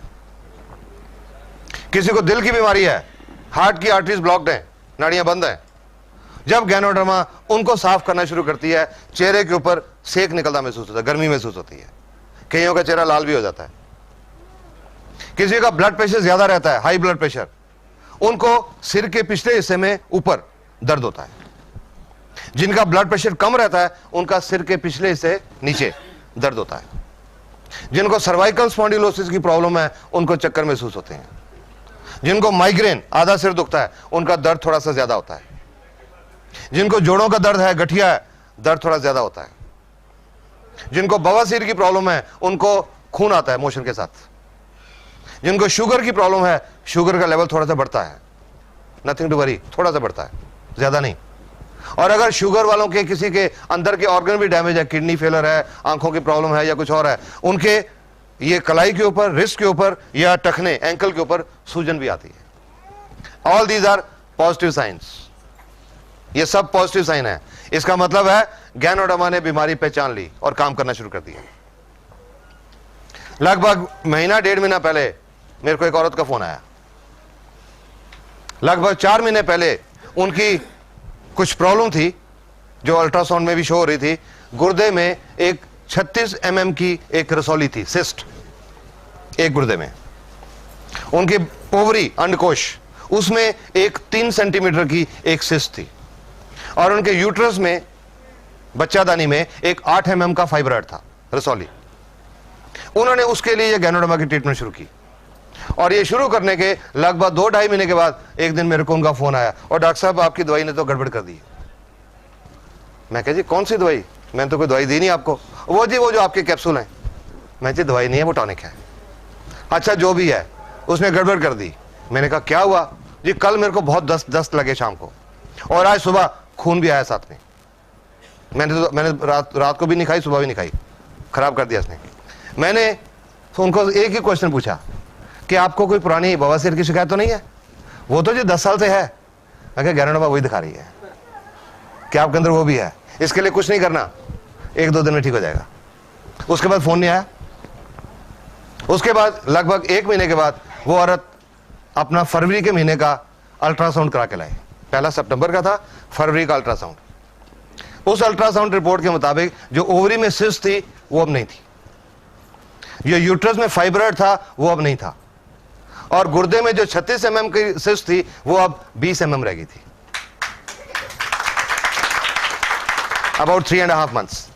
तो मैंने उनसे पूछा कि जी आपने उस दिन फोन करके मेरे को कहा था, आप घबरा गए थे, तो आपने उसके बाद मेरे को बताया नहीं। कहते जी आपने बताया था 1-2 दिन में बंद हो जाएगा, दूसरे दिन बंद हो गया, कुछ नहीं करने की जरूरत पड़ी। And now she is so happy. So ganoderma दिखाती है कुछ अंदर, आपके पूरा स्कैनिंग करके एक पहले लिस्ट बनाती है कि आपके अंदर ये है, ये है, ये है, ये है, सारी बीमारियां ढूंढ के बताती है। और वो किसी रूप में बताती है एलमेंट रिफ्लेक्शन। इसका जो एलमेंट रिफ्लेक्शन का जो पीरियड है, एवरेज पीरियड 1 सप्ताह से लेकर 3 सप्ताह तक है, 1 week to 3 weeks। ये एक एवरेज पीरियड है। किसी को कम भी होता है, किसी को ज्यादा भी होता है, पर एवरेज 1 सप्ताह से 3 सप्ताह तक। ज्यादा खास तौर पे उनको होता है जिन लोगों ने स्टीरॉयड बहुत खाए होते हैं। Steroids, Wysolone, dexamethasone, betamethasone. कोई आप लोग जानते हैं स्टीरॉयड क्या होता है? बहुत हार्मफुल चीज होती है, बहुत नुकसानदायक चीज होती है, और आज की दुनिया में लोगों ने बहुत खाए होते हैं अनजाने में। जानबूझ के नहीं खाते, अनजाने में। कैसे? एक आदमी को जोड़ दुखते हैं 20 साल से, एक एग्जांपल ले रहा हूं, जोड़ दुखते हैं 20 साल से, हर डॉक्टर को दिखा लिया, हर अस्पताल को दिखा दिया, और उन्होंने कहा जी आपका ये गठिया है, ठीक नहीं हो सकता। बैठ के घर में एक अच्छा दोस्त उनका आया, अरे मेरे को पता लगा फलां जगह के पे एक वैद्य है, देसी पुड़ियां देता है, उससे बहुत लोग ठीक हो गए। तो आदमी जाता है उनके साथ, वो वैद्य जी देख के ये लो जी महीने की पुड़ियां ले जाओ। वो दो दिन पुड़ियां खाते हैं, दर्द बिल्कुल ठीक हो जाता है। वैद्य जी की बल्ले बल्ले हो जाती है, ढंडोरा पिट जा रहे, बहुत बढ़िया वैद्य है। 30 दिन वो पुड़ियां खाई, बिल्कुल ठीक रहे, कोई प्रॉब्लम नहीं। उसके बाद छोड़ दी पुड़ियां, और 72 घंटे के बाद, 3 दिन के बाद दर्द पहले से ज्यादा बढ़ गया। फिर वापस गए वैद्य जी के पास, उन्होंने फिर महीने की पुड़ियां दी, महीना ठीक रहे, जब छोड़ी 3 दिन के बाद फिर दर्द बढ़ गया, फिर पुड़ियां ली और वो पुड़ियां फिर चलती रही। और अंत में क्या हुआ, वो बात होती है कि मैं कंबल छोड़ना चाहता हूं, कंबल मुझे नहीं छोड़ता। वो शरीर को लग जाती हैं, उनमें स्टीरॉइड्स होते हैं, शरीर को लग जाए उसके बिना फिर शरीर चलता नहीं। और ये जो स्टीरॉइड हैं ये सफेद मोतियां पैदा करते हैं, कैटरेक्ट, पेट में अल्सर पैदा करते हैं और गुर्दे फेल हो रहे हैं। जब से अब गैनोडर्मा का काम शुरू किया, मेरे पास किडनी फेलियर के बहुत पेशेंट आ रहे हैं और मैं समझता हूं, और उनकी मैं हिस्ट्री में गया तो मुझे लगा उनसे ज्यादातर लोगों ने कुछ देसी पुड़ियां खाई हुई थी, गुर्दे फेल हो जाते हैं। तो जिन्होंने ये स्टीरॉइड खाए होते हैं उनका एलमेंट रिफ्लेक्शन पीरियड थोड़ा ज्यादा हो जाता है, पर ठीक हो जाते हैं। हर एक को शुरू में मैं यही राय देता हूं, किसी को गैनोडर्मा की ट्रीटमेंट जब शुरू करें तो जिससे भी आप ले रहे हैं उससे यह पूछिए कि मेरे को ये प्रॉब्लम है, ये बीमारी है, मेरे को क्या निशानी आएंगी, सो दैट आप उसके लिए मेंटली प्रिपेयर्ड हो। कई लोग मेरे को ये भी कहते हैं जी उनको बता दिया पहले कि गठिया है, आपको दर्द बढ़ेगा, तो वो तो लेगा ही नहीं हमसे। तो मैंने कहा वो बेटर है, बता के आपने बता दिया कि दर्द बढ़ेगा, ये अच्छी निशानी है, वो कहे मैंने नहीं लेनी, वो बेटर है, इसकी बजाय कि आप उसको नहीं बताओ, 15-20 दिन का दर्द बहुत ज्यादा हो जाए तो वो आपको भी ब्लेम करे और गैनोडर्मा को भी ब्लेम करे कि इसने तो खराब कर दिया। इट इज बेटर कि पहले से बताओ। तो मैं हर एक को बताता हूं। एक औरत आई थी मेरे पास लगभग 1.5 साल पहले, गठिया था 5-6 साल से, देसी पुड़ियां खा रही थी बहुत देर से, 2-3 साल से देसी पुड़ियां चल रही थी। तो मैंने उनको बोला था आपका ये जो एलमेंट रिफ्लेक्शन है दर्द बढ़ेगा, बाकियों के मुकाबले में ज्यादा बढ़ेगा, ज्यादा देर तक रहेगा, आप इसको टॉलरेट करेंगे तब शुरू करिए। वो जब औरत आई थी, चल के आई थी, लाठी लेके चल रही थी, मुश्किल से चल रही थी, साथ में 2 आदमी उनके रिश्तेदार साइड में चल रहे थे कि अगर कहीं पैर फिसल जाए तो उनको संभाल लें। चल के आई थी, बता दिया एलमेंट रिफ्लेक्शन, ठीक है जी कोई बात नहीं मैं सोऊंगी। 22-23 दिन के बाद वो औरत दोबारा से वापस आई। इस बार वो 2 आदमी उनको उठा के लाए थे, घबरा गए ना सुन के, उठा के लाए थे। पिछली बार तो चल के आई थी, अब उठा के लाए थे। नॉर्मली ऐसा पेशेंट डॉक्टर को आके क्या बोलेगा, और डॉक्टर साहब पहले तो मैं चल लेती थी, आपने ये कह दे दिया तो मैं चलने से रहेगी। नॉर्मली पेशेंट ये कहेगा, पर उसको बताया हुआ था। जब मेरे एग्जामिनेशन टेबल पे लिटाया तो वो औरत पता क्या बोलती है, कहते हैं डॉक्टर साहब इसका मतलब इसका असर शुरू हो गया, क्योंकि पता था उनको असर शुरू हो गया। मैंने उनको एक बात बोली, आपका ये जो पॉजिटिव एटीट्यूड है आप जल्दी ठीक हो जाओगे। और उसके 1.5 महीने के बाद वो कनाडा की फ्लाइट लेके गई, और अब कनाडा से उनको देख के और उनको कनाडा में चलते फिरते देख के कुछ लोग पटियाला पहुंचे, उनको चलते फिरते देख के। She is a mobile model, she is a walking publicity for Ganoderma. DXN को कोई टीवी के ऊपर इश्तेहार देने की जरूरत नहीं पड़ती, अखबारों में इश्तेहार देने की जरूरत नहीं पड़ती, चलते फिरते लोग ही एडवर्टाइजमेंट है। सॉरी, ये इंपॉर्टेंट चीज है समझना, एलमेंट रिफ्लेक्शन, इससे घबराना नहीं है, it's a good sign. Ganoderma has started working. इस दौरान जैसे मैंने जोड़ों के दर्द बताया, अगर दर्द ज्यादा हो गया कोई पेन किलर खा सकते हैं, नो प्रॉब्लम, उसको कम करने के लिए कोई पेन किलर ले सकते हैं। शुगर की प्रॉब्लम है, लेवल नॉर्मली तो 10-15% बढ़ता है, पर अगर किसी का एवरेज 1-2% लोगों का, किसी का ज्यादा भी बढ़ गया, तो अगर इंसुलिन के 20 यूनिट लग रहे हैं, कुछ दिनों के लिए 25 कर दें, नो प्रॉब्लम। दमे की प्रॉब्लम है, जब बलगम निकलेगी, अगर कहीं सांस की प्रॉब्लम ज्यादा आ जाए तो डेरिफ्लिन का टीका लगवाना पड़े, लगवा लें, नो प्रॉब्लम। पंप लेना पड़े, ले लें, no problem. But RGGL should be continued, क्योंकि ये काम कर रही है, ये बंद नहीं करी। टेम्परेरी मेजर कोई ले सकते हैं, बट इसको काम करने दीजिए, इट इज वर्किंग। जब सारी सेल साफ हो जाती हैं, एलमेंट रिफ्लेक्शन खत्म हो जाते हैं, तीसरा काम शुरू होता है। उसके बाद तीसरा काम शुरू होता है गैनोडर्मा का, रेगुलेशन। सेल के अंदर जो बिजली की क्रिया और जो रासायनिक क्रिया डिस्टर्ब्ड है, उसको गैनोडर्मा बैलेंस करती है।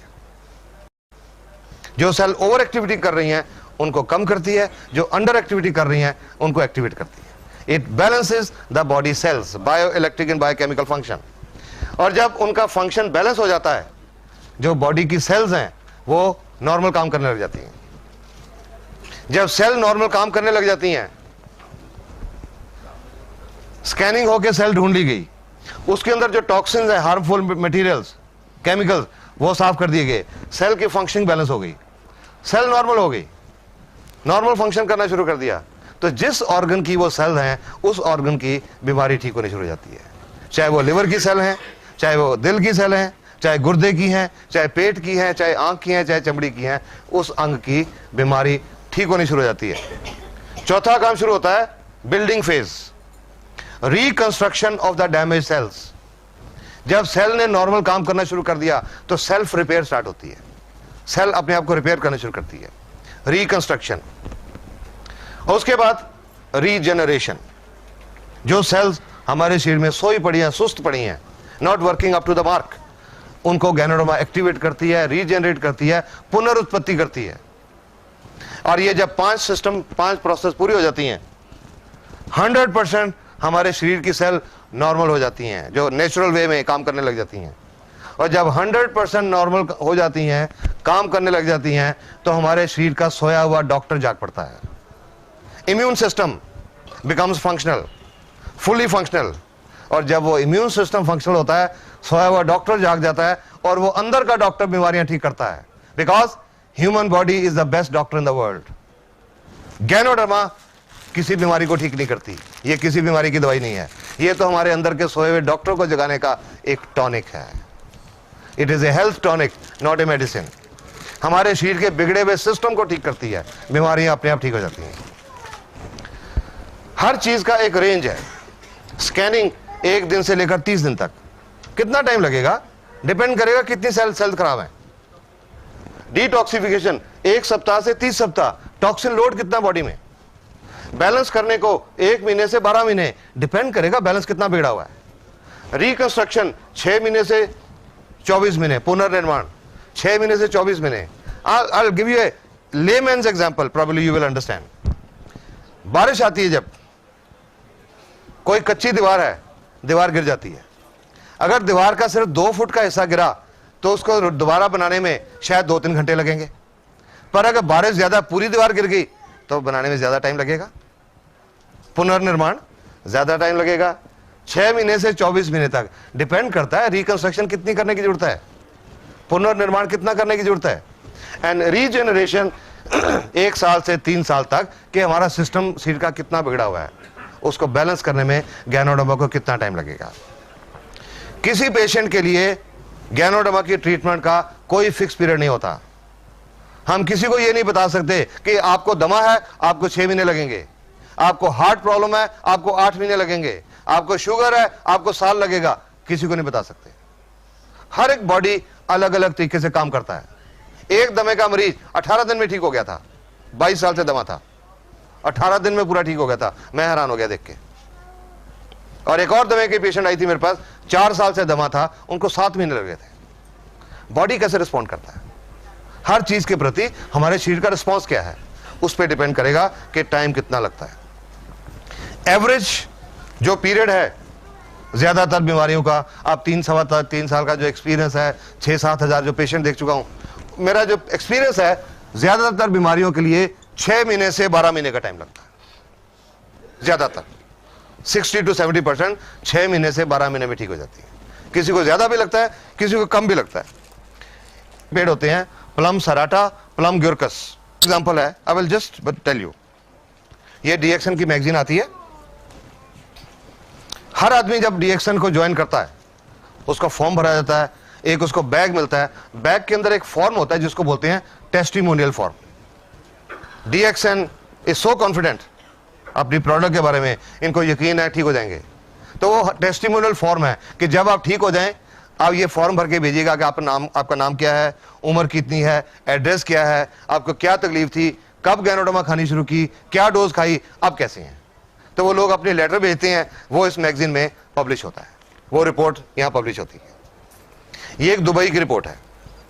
ये औरत को 30 साल से शुगर की बीमारी थी, इंसुलिन के टीके लगते थे। 7वें महीने में जाके शुगर का लेवल कम आना शुरू हुआ, और 16 महीने के बाद शुगर ठीक हो गई, इंसुलिन के टीके लगने बंद हो गए। अगर कहीं इस औरत ने 6 महीने में फैसला कर लिया होता कि मेरे को तो 6 महीने हो गए ये कैप्सूल खाते हुए, मेरी तो शुगर नहीं ठीक हो रही, मैंने नहीं खानी, आज भी इंसुलिन के टीके लगते होते। 16 महीने लगे। इनकी एक बेटी है, उनको 20 साल से शुगर थी, उन्होंने भी ये खाना शुरू किया, 5 महीने में उनकी सब दवाइयां छूट गई, 5 महीने में शुगर ठीक हो गई। एक को 16 महीने लगे, एक को 5 महीने, दोनों ठीक हो गए। पर यह फर्क क्यों? किसका सिस्टम कितना बिगड़ा हुआ था, कितनी रिपेयर की जरूरत थी बॉडी में। अलग अलग टाइम लगता है हर पेशेंट को। आज तो जब भी मेरे को कोई पेशेंट पूछता है कि जी मेरे को फला बीमारी है, मेरे को गैनोडर्मा कितनी देर खानी पड़ेगी, मेरा एक ही जवाब होता है, जब तक ठीक नहीं हो जाते। चाहे 4 महीने लगते हैं, चाहे 6 महीने लगते हैं, चाहे 2 साल लगते हैं, चाहे 4 साल लगते हैं। जब सिस्टम ठीक हो जाएगा, प्रॉब्लम ठीक हो जाएगी। Have it with confidence, but this I can tell you with confidence, Ganoderma works, it works wonderfully. बहुत कुछ देख चुका हूं, ऐसे लोगों को देख चुका हूं जिन्होंने जीने की उम्मीद छोड़ दी थी। जलंधर के पास एक गांव है, वहां से दिसंबर में एक पेशेंट नहीं, एक पेशेंट का बेटा आया मेरे पास 11 दिसंबर को अपनी माताजी की रिपोर्ट लेके। उनको 10 दिसंबर को उनको माताजी को ओसवाल कैंसर अस्पताल से डिस्चार्ज किया गया था, यह कह के कि घर ले जाओ, सेवा करो, कुछ दिनों के मेहमान हैं। क्या हिस्ट्री थी उनकी? उनको ओवरी का कैंसर था, अंडकोश, 1990 में हुआ था। ऑपरेशन हो गया, कीमोथेरेपी हो गई, रेडियोथेरेपी, बिजलियां लग गई, ठीक हो गए। 12 साढ़े 12 साल बिल्कुल ठीक गुजर गए, नो प्रॉब्लम्स। पर 2003 में उस कैंसर की जड़ें फिर बढ़ने लगी, मेटास्टेसिस। 12 साल के बाद जड़ें बढ़ने लगी, अंतड़ी में आ गया, लिवर में आ गया, खाने की नली में आ गया, और उनके खाने की नली कंप्लीटली ब्लॉक्ड हो गई। ओसवाल अस्पताल में 2 महीने दाखिल रहे, कीमोथेरेपी हो गई, बिजलियां लग गई।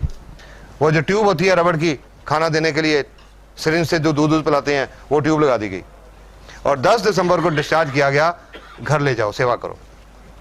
वो पूछता है जी आपकी गैनोडर्मा कुछ करेगी?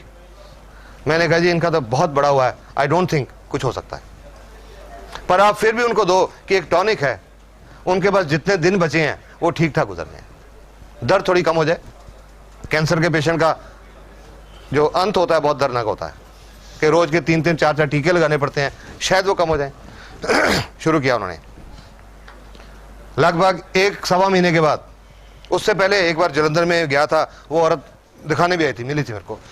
बिल्कुल स्केलेटन थी, ढांचा हड्डियों का, ट्यूब लगी, उसके थ्रू सिरिंज के रास्ते दूध पीते थे। अगर पानी का एक आधा चम्मच भी लेने की कोशिश करती थी मुंह से, बाहर आ जाता था। 1-1.5 महीने के बाद वो पटियाले आई औरत, एक और कैंसर के पेशेंट को साथ लेके, कि ये आदमी 15 दिन से हमारे पीछे पड़ा हुआ है कि जहां से आपने दवाई ली हमें भी लेके चलो। क्यों? क्योंकि उस औरत ने अब कुछ खाना पीना शुरू कर दिया था, लिक्विड्स, कस्टर्ड, दलिया, ऐसी चीजें खानी शुरू कर दी थी। तो मेरे से पूछने लगी अब ये नाली निकलवा दें?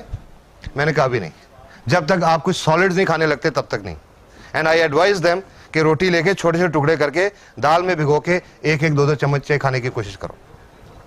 जनवरी की बात आई, 11 फरवरी को उनके बेटे का फोन आया, सर कल मम्मी ने साग और रोटी खाई।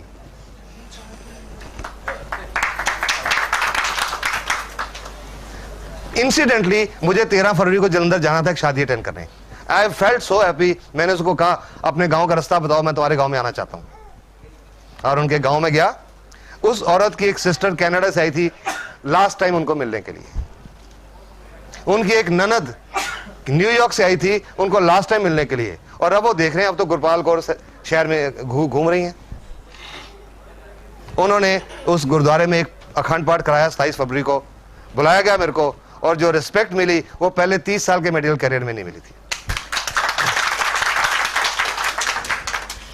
Just because of this service की वजह से।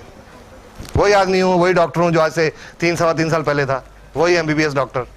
फर्क क्या है, आज ये गैनोडर्मा की साथ में जुड़ गई और इसको अच्छी तरह समझा, लोगों को बताया। वो मैंने सिर्फ वही किया और कुछ नहीं किया। किसी के घर में दरवाजा खटका के ये देने नहीं गया भाई तुमको शुगर है ये लो, तुमके गुर्दे फेल हैं ये लो, किसी को देने नहीं गया। इंफॉर्मेशन देता रहा, जिसको अच्छा लगा अपनाया, विश्वास किया अपनाया, और कई लोगों की जिंदगी बदलती चली गई। जलंधर में एक और आदमी है, उनको सितंबर 2002 में ओसवाल कैंसर अस्पताल ने बोला था 2-3 महीने के मेहमान, और आज 2.5 साल हो चुके हैं वो कैप्टन राजेंद्र सिंह एक हेल्दी लाइफ जी रहे हैं। No cancer now. Repeatedly Oswal अस्पताल उनको रिपोर्ट दे चुका है आपके अंदर कैंसर नहीं है, and he is living a healthy life. दिसंबर में राजीव गांधी कैंसर अस्पताल से एक पेशेंट को डिस्चार्ज किया गया, पटियाला में रहते हैं वो, ब्रेन ट्यूमर। वो आदमी सेमी कॉन्शियस था, मिडिल एज आदमी, अराउंड 60-62 साल, सेमी कॉन्शियस, बिस्तर पे पड़े हैं, कुछ खाना पीना नहीं, चम्मच से थोड़ा बहुत खिला दिया, जो पेशाब वगैरह सब बिस्तर के ऊपर, कोई होश नहीं। उनके बेटों को बताया भगवान का नाम लेके ट्राई करो, और आज वो आदमी सुबह शाम मंदिर जाते हैं। राजीव गांधी कैंसर अस्पताल बोला था कुछ दिनों के मेहमान हैं, अभी 3.5 महीने हो चुके हैं, वो मंदिर जाते हैं और घर के सारे काम करते हैं। This is what Ganoderma is doing. You got to understand it, you got to understand Ganoderma. जब ये सारा फेज पूरा हो जाएगा, बीमारियां अंदर अपने आप ठीक हो जाएंगी। You don't have to bother कि मेरे को फलानी बीमारी है, गैनोडर्मा को काम करने दो, ये ढूंढेगी सब कुछ जाके, इट विल क्लियर एवरीथिंग। ये जो मैं आपको एलमेंट रिफ्लेक्शन बता रहा था, लिवर की प्रॉब्लम है तो लाल आंखें होती हैं, गुर्दे की कोई प्रॉब्लम है तो ब्लॉक ईयर होते हैं, फेफड़े की कोई प्रॉब्लम है तो बलगम आती है या उल्टी आती है, कोई ब्लड सर्कुलेशन की कोई प्रॉब्लम है, ब्लड सर्कुलेशन की कोई प्रॉब्लम है तो थोड़ी नमनेस, जैसे टांगे सोई हुई महसूस होती हैं। अगर एलमेंट रिफ्लेक्शन अगर ज्यादा हो जाए, अगर तंग करे, डोज थोड़ी देर के लिए कम कर दें या उसके लिए कोई सिम्टोमेटिक ट्रीटमेंट ले लें, but continue ganoderma, let it do it's job. Ganoderma does not cure any disease directly, but it helps the body to handle it. Ganoderma is health specific and not disease or symptom specific. जब ganoderma की treatment शुरू करनी है किसी भी बीमारी के लिए, मरीज जो भी दवाइयां खा रहा है, चाहे एलोपैथिक, चाहे होम्योपैथिक, चाहे आयुर्वेदिक, वो शुरू में साथ में चलेंगी, वो एकदम से बंद नहीं करनी।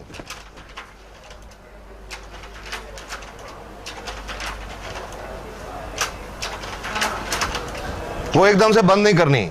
जब स्कैनिंग हो जाएगी, जब डिटॉक्सिफिकेशन हो जाएगी, जब सेल्स बैलेंस हो जाएंगी, बीमारी की जड़ ठीक हो जाएगी, तब बीमारी ठीक होने लगेगी, उस समय वो दवाइयां बंद होनी शुरू होंगी।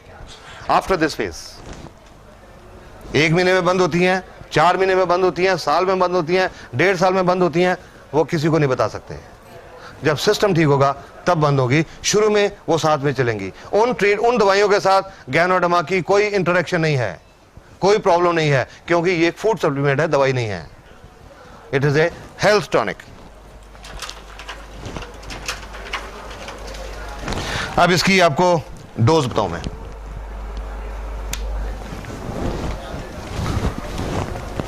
डोज तो जनरली दवाइयों की होती है, गैनो तो दवाई नहीं है तो इसकी डोज नहीं होती, बट फिर भी हम लोगों को डोज बताते हैं। क्यों?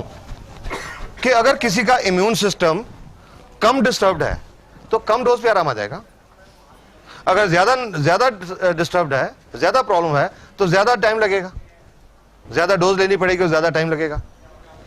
इम्यून सिस्टम कितना डिस्टर्ब्ड है इसको मेजर करने का कोई दुनिया में आज तक पैमाना नहीं बना। हमको नहीं पता कि किसका सिस्टम कितना डिस्टर्ब्ड है, सो हर एक को हम एक कम से कम डोज से स्टार्ट करते हैं। एक कैप्सूल आरजी और एक कैप्सूल जीएल, इन दोनों को मिला के बोलते हैं एक पेयर, 1 पेयर। एक एक कैप्सूल दोनों शीशियों में से, एक आरजी एक जीएल, एक पेयर। मॉर्निंग, आफ्टरनून, नाइट, सुबह दोपहर शाम।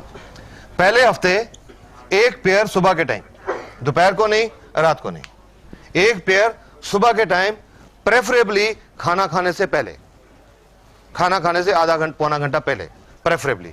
पर अगर किसी को पेट में गैस की प्रॉब्लम है, पेट में तेजाब बनता है, पेट में अल्सर है, दमा है या मिर्गी है, उन्होंने खाली पेट नहीं लेना, उन्होंने खाना खाने के इमीडिएटली बाद, एकदम बाद, पहले हफ्ते एक पेयर डेली रोजाना, दूसरे हफ्ते में एक पेयर सुबह, एक पेयर रात को।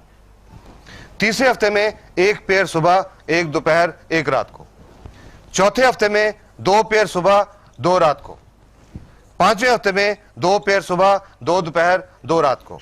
इस तरह हफ्ते हफ्ते में एक एक या 2 पेयर बढ़ाते हैं। जब देखने वाले जहां तक देखते हैं अपने दिमाग का कैलकुलेटर यूज करना शुरू कर देते हैं। 5वें हफ्ते में जाके 6 पेयर खाने पड़ेंगे, 12 कैप्सूल खाने पड़ेंगे। घबरा जाते लोग ये सोच के। ये जरूरी नहीं है, ये जरूरी नहीं कि हर एक को 12 कैप्सूल खाने पड़ेंगे।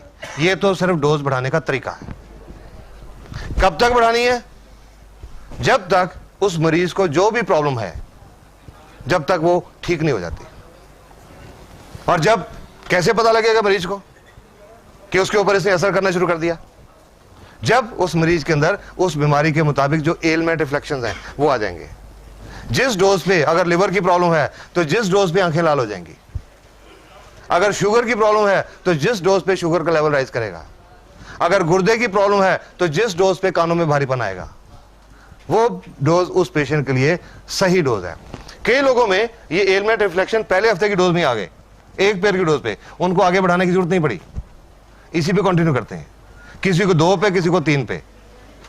अपने बॉडी के मुताबिक हर पेशेंट खुद डोज एडजस्ट करेगा, किसी के लिए कोई फिक्स डोज नहीं है।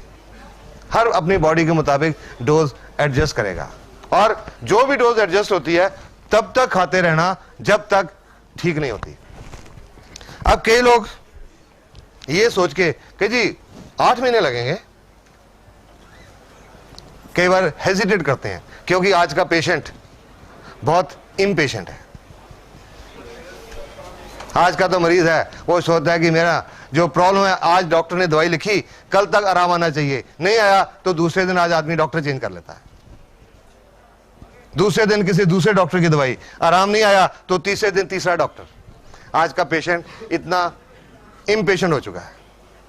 पर मैं तो जब गैनोडर्मा के बारे में बताता हूं, मैं हर एक को यही बात बोलता हूं, you have to be patient. मैं तो उनको ये बोलता हूं, you are a patient, remain patient for some time, take Ganoderma patiently, and after some time you will not remain a patient. Faith के साथ लीजिए, ठीक हो जाएंगी प्रॉब्लम्स, बहुत कुछ ठीक हो जाएगा। ये तो नॉर्मल तरीके से डोज स्टार्ट करते हैं। एक प्रॉब्लम होती है, एक तरह के पेशेंट होते हैं, उनको हम ये डोज स्टार्ट नहीं करते। कैसे पेशेंट? जैसे वो जलंधर वाले कैंसर अस्पताल से छुट्टी हुई थी कि कुछ दिनों के मेहमान हैं। ऐसे पेशेंट को हम ये नहीं बोल सकते कि पहले हफ्ते 1 पेयर लो, दूसरे हफ्ते 2 पेयर लो, तीसरे हफ्ते 3 पेयर लो। पेशेंट के पास इतना टाइम नहीं है, patient is running out of time. तो ऐसे पेशेंट को हम एक हैवी डोज देके एक चांस लेते हैं। ये नहीं बोलते अरे वो ओसाल वाले या राजीव गांधी वाले वो क्या करें, उनको क्या पता, आप हमारी ये खाओ ठीक हो जाओगे। No, I just tell them take a chance, ताकि जितना टाइम बचा है वो ठीक ठाक गुजर जाए। ऐसे पेशेंट को हम चांस लेते हैं 30 RG और 30 GL, 30 पेयर्स, 60 कैप्सूल की डोज स्टार्ट करते हैं ऐसे टर्मिनल कैंसर पेशेंट को। 30 कैप्सूल ये, 30 कैप्सूल ये।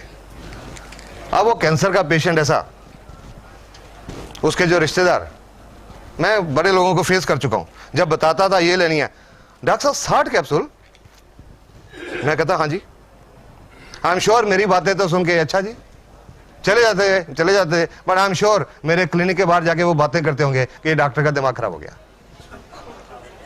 ठीक है ना, कि ये मरीज के अंदर तो कोई जान नहीं है, एक तो हड्डी का ढांचा रह गया बिजलियां लगने के बाद, इससे कोई रोटी नहीं खाई जाती, भूख ही नहीं लगती, कुछ खाता है तो उल्टी आ जाती है। ये 60 कैप्सूल कहां से खाएगा? नहीं खा सकता। ऐसा पेशेंट 60 कैप्सूल नहीं खा सकता, वो खिलाने का एक खास तरीका है। ये जो 60 कैप्सूल है, इनका हम पाउडर खोल लेते हैं, पाउडर निकाल लेते हैं 60 कैप्सूल का, 30 RG 30 GL, और एक ऐसी मिनरल वाटर की बोतल, उसमें आधा लीटर पानी, थोड़ा गर्म पानी, गुनगुना पानी, ये लेके ये जो 60 कैप्सूल का पाउडर है ये उसके अंदर डाल देते हैं। ढक्कन को अच्छी तरह बंद करके उस बोतल को जोर जोर से ऐसे शेक करते हैं, अप एंड डाउन डायरेक्शन, कम से कम 100 दफा, कम से कम 100 बार। इसको बोलते हैं पोटेंटाइज करना। ये एक होम्योपैथिक प्रिंसिपल है, पोटेंटाइज करना। और 100 दफा शेक करके जो आधा लीटर सस्पेंशन तैयार हो गई, वो उस कैंसर के मरीज को हर 5-10 मिनट में 1-2 चम्मच करके पिला देते हैं और 1.5-2 घंटे में ये पूरा खत्म कर देते हैं। इसको बोलते हैं डाइट थेरेपी। डाइट थेरेपी हर रोज उस कैंसर के पेशेंट को हम ये डाइट थेरेपी देते हैं, 60 कैप्सूल की डोज, महीना 1.5 महीना। और जिस पेशेंट को कैंसर अस्पताल ने बोला कुछ दिनों के मेहमान हैं और उनका महीना 1.5 महीना गुजर गया, कंडीशन थोड़ी स्टेबल होगी, बेटर होगी, उसके बाद डोज रिड्यूस करते हैं, फिर कम करते हैं, पर शुरू इस तरीके से करते हैं। और वो जो मैं कैप्टन राजेंद्र सिंह की और वो उनकी बात कर रहा हूँ, जलंधर वालों की, ये डोज उनको स्टार्ट कराई थी, ये कह के भगवान का नाम लो, जस्ट टेक ए चांस कि जितना टाइम बचा ठीक ठाक गुजर जाए। और आज इस डोज से बहुत सारे लोग कैंसर फ्री हो चुके हैं। लेकिन कोई झूठा दावा नहीं करता मैं ना डीएक्सन कंपनी कि इससे हर कैंसर ठीक हो गया। नहीं, हर कोई नहीं ठीक हुआ। कुछ ऐसे भी थे टर्मिनल पेशेंट जो नहीं बचे, लेकिन उसके बावजूद उनके रिश्तेदारों ने आके थैंक्स किया कि जितना टाइम वो जिए ठीक ठाक जिए। जो पहले दर्द होती थी अब वो दर्द नहीं होती थी, टीका नहीं लगाना पड़ता था। पहले खाना नहीं खा सकते थे, अब खाना खाते थे, चलते फिरते रहे। गैनो डब्बा ने बहुत अच्छा काम किया। ये डाइट थेरेपी ऐसे कैंसर के लोगों के लिए। एक और चीज होती है जिसमें डाइट थेरेपी काम करती है। कोई इंसान बहुत हेल्दी है, 130 किलो को हेल्दी कहेंगे क्या? लोग कहते हैं जी वो मेरी फलानी एक मामी है, वो बहुत हेल्दी है। हेल्दी नहीं कहेंगे इसको, बहुत अनहेल्दी है। 125-30 किलो का वजन है। तो जो लोग जल्दी वेट लूज करना चाहते हैं उनको भी डाइट थेरेपी रिकमेंड करते हैं। ये एक पेशेंट की रिपोर्ट है, ये मलेशिया की रिपोर्ट है। ये आप इस आदमी को देखिए, इसका पेट देखिए। इनका वजन था 86.5 किलो, 86.5, और इनकी वेस्ट थी 42 इंचेस। इन्होंने ये डाइट थेरेपी शुरू की और साथ में बोलते हैं कि मैंने दोपहर को हल्का खाना खाया, सुबह शाम सिर्फ फल फ्रूट खाए, पाइनएप्पल, पियर, एप्पल, गुआवा और वाटरमेलन, सिर्फ फल फ्रूट सुबह शाम, और साथ में थोड़ी एक्सरसाइज की। 21 दिन के बाद 13.5 किलो वजन घटा इन 21 डेज, और कमर 42 से 37 inch. Diet therapy. Diet therapy एक और किस्म के लोगों के लिए भी, कोई गठिए का पेशेंट जिसको यह पता लगेगा दर्द बढ़ेगा, अरे नहीं मैं नहीं लूंगा कि दर्द बढ़ जाएगा, उनको डाइट थेरेपी शुरू कराते हैं, क्योंकि इसमें एलमेंट रिफ्लेक्शन कम आते हैं या नहीं आते।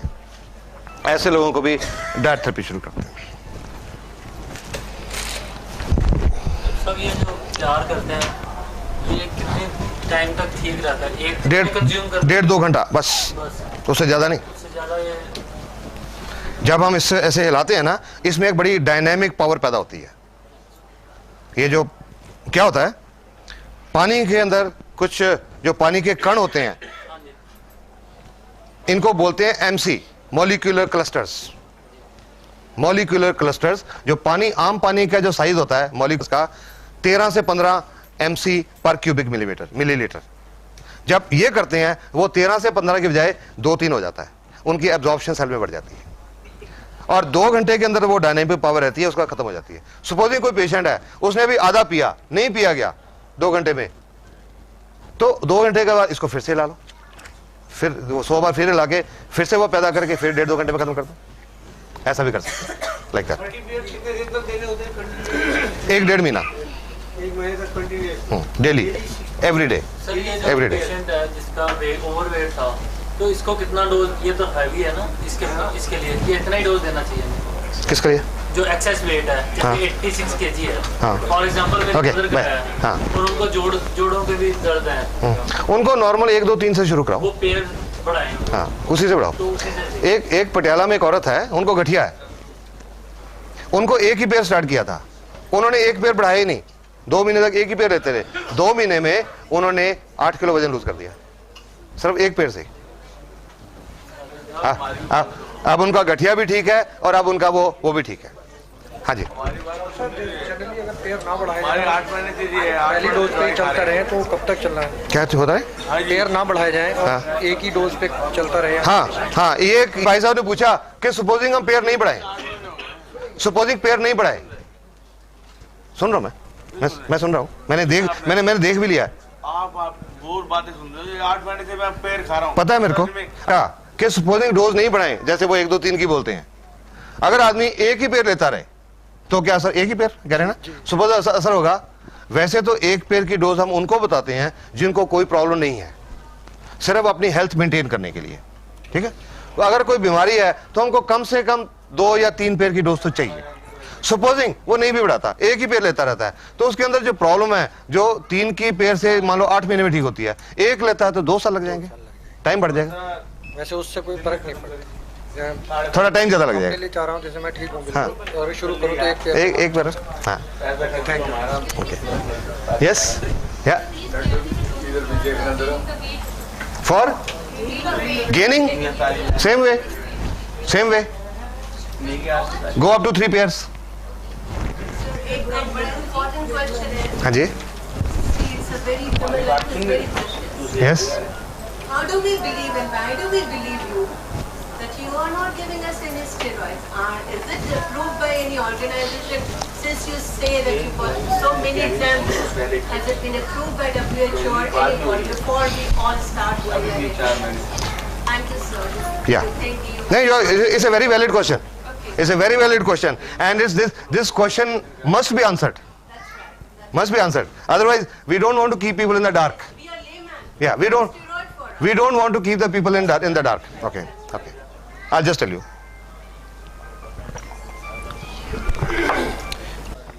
Dr. Lim approached the US government to open DXN in USA, but उन्होंने रिफ्यूज कर दिया। US गवर्नमेंट ने रिफ्यूज कर दिया क्योंकि वो हर खाने की चीज के बारे में, दवाई के बारे में बहुत स्ट्रिक्ट है। Their standards are very strict. It was handed over to FDA. FDA started experimenting. 1 साल एक्सपेरिमेंट करने के बाद DXN was opened in California after FDA approved it as a safe food supplement. और कई लेबोरेटरीज की reports हैं हमारे पास about betamethasone absent, corticosteroid absent, dexamethasone absent, prednisolone absent, ये रिपोर्ट्स हैं। अब कुछ लोगों ने मेरे को ये भी बताया जी हमने वो हमारे शहर में एक लेबोरेटरी टेस्ट कराया था, I've gone through all this, test कराया था, उन्होंने बोला इसमें स्टीरॉइड है। ठीक है, एक छोटी लेबोरेटरी के पास इसको टेस्ट करने का इंतजाम होता ही नहीं है। पहली बात, इंडिया में सिर्फ 1 या 2 लेबोरेटरी हैं, बॉम्बे में एम्स में होगी, उनके पास है, हर लेबोरेटरी कर ही नहीं सकती। एक चीज होती है जिसको हम बोलते हैं sterol, there is something called sterol which is a natural thing, वो नेचुरल प्लांट्स में होती है। वो स्टीरॉल का टेस्ट भी पॉजिटिव आता है because Ganoderma contains that ergosterol. Ergosterol is a natural precursor of hormones. It contains that, जिसकी वजह से छोटी मोटी लेबोरेटरी वाले इसमें वो स्टीरॉइड दिखा देते हैं। पर हमारे पास सिंगापुर की लेबोरेटरी, मलेशिया की लेबोरेटरी, चेन्नई की लेबोरेटरीज इंडिया में जब आई थी, ड्रग कंट्रोल ऑफ इंडिया ने सब कुछ वेरीफाई किया था। Then DXN was allowed to come in India. And 1993 1993 में DXN कंपनी मलेशिया में शुरू हुई और आज दुनिया के 53 कंट्रीज में चल रही है। There must something must have been found, उसके बिना नहीं हो सकता। और अगर यूएसए जैसे कंट्री में खुली, कनाडा में खुली, ऑस्ट्रेलिया में खुली, I don't think they will allow it without verifying. चल रही है, you can rest assured. Report चाहिए, बहुत सारी हैं, इंटरनेट के ऊपर बहुत रिपोर्ट्स अवेलेबल हैं, यू विल फाइंड वन अर्गोस्टेरॉल। कितनी है थोड़ा सा रिपोर्ट आ गई। नहीं, आप एज बताइए मेरे को, एज कितनी है, एज उम्र? ओके, पहले उनको शुगर की भी प्रॉब्लम थी?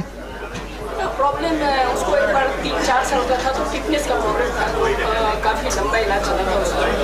Doctor Das please, we are answering the questions now. ये क्वेश्चन हो सकता है और भी किसी के काम आएंगे। हाँ सुनिए, ये किडनी पेशेंट के बारे में बात कर रहे हैं, हम एक गुर्दे के पेशेंट की बात कर रहे हैं। सुनिए प्लीज। हाँ, तो वो फिटनेस डायलिसिस का इलाज चला था 6-7 साल। डॉक्टर दास गुप्ता जो है वो बहुत अच्छे डॉक्टर थे, तो चले गए, उसका इलाज भी सही हुआ और ठीक भी हो गया।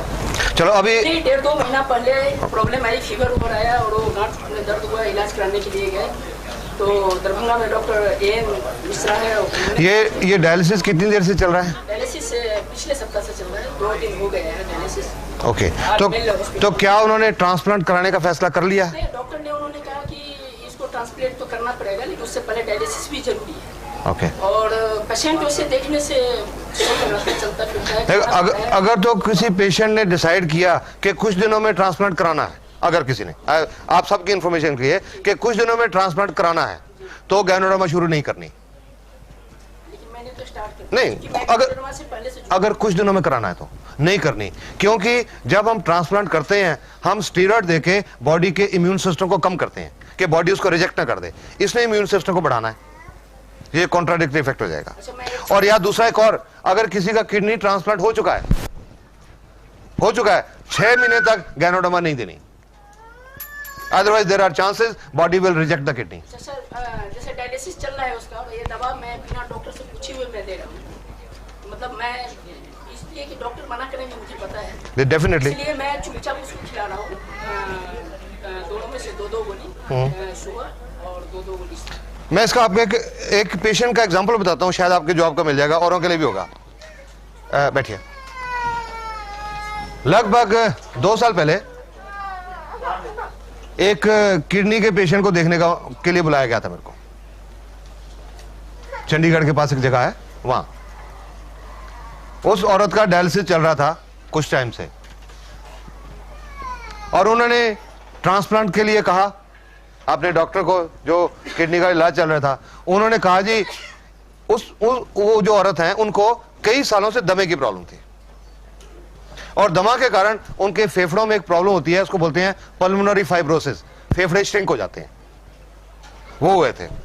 तो उनको डॉक्टर ने कहा हम इनका ट्रांसप्लांट करने की सोच नहीं सकते, क्योंकि ये जो फेफड़े की प्रॉब्लम है ये एनेस्थीसिया नहीं सह पाएंगी, शायद ऑपरेशन थिएटर में डेथ हो जाए, ये नहीं सोच सकते। तो जितनी देर इन्होंने जीना है इनकी सेवा करो, जो 4-6 महीने जीना है सेवा करो। मेरे को देखने के लिए बुलाया गया, फर्स्ट पेशेंट था मेरा किडनी का। I couldn't tell with confidence कि जी बहुत सारे लोग ठीक हो गए जी, आप भी लो। वो पहला पेशेंट था मेरी जिंदगी का किडनी का पेशेंट। लिटरेचर लेके गया, गैनोडर्मा की जो किताब वो लेके गया, उनको दिखाया, ये देखो जी जापान यूनिवर्सिटी की रिपोर्ट है गुर्दे के बारे में, यहाँ लिखा हुआ है कि गैनोडर्मा गुर्दे की बीमारी को 100% ठीक कर सकती है, ये किताब में लिखा हुआ है। वो दिखाया तो वो भी मेरे को कहने लगे क्या हम अपने डॉक्टर से पूछ लें, आपकी अच्छी लगती है पर क्या उनसे पूछ लें जिनकी ट्रीटमेंट चल रही है इतने सालों से। तो मैंने उनको साफ बोला कि जरूर पूछिए, पर पूछने में एक प्रॉब्लम आ सकती है कि वो जो डॉक्टर हैं आपके, पता नहीं वो हर्बल के प्रति उनका ओपन माइंड है या नहीं, जड़ी बूटियों के प्रति ओपन माइंड है या नहीं। अगर नहीं हुआ जड़ी बूटियों के प्रति ओपन माइंड, और उन्होंने बोल दिया कि मेरी दवाई के साथ आपने और कोई नहीं लेना, तो आपको मुश्किल पड़ जाएगी, आपको डिसीजन लेने में मुश्किल हो जाएगी। बाकी इट्स योर विश, मैं क्या, मेरा काम था इंफॉर्मेशन देना, बाकी आपकी मर्जी है। उन्होंने वो डॉक्टर साहब से सलाह किए बिना शुरू कर दी, मेरे पे विश्वास किया, शुरू कर दी। वो शुरू करने के लगभग 1.5 महीने के बाद उनका डायलिसिस बंद हो गया और 9-9.5 ग्राम पे पहुंच गया। हाँ, आप सुनो ये पूरा।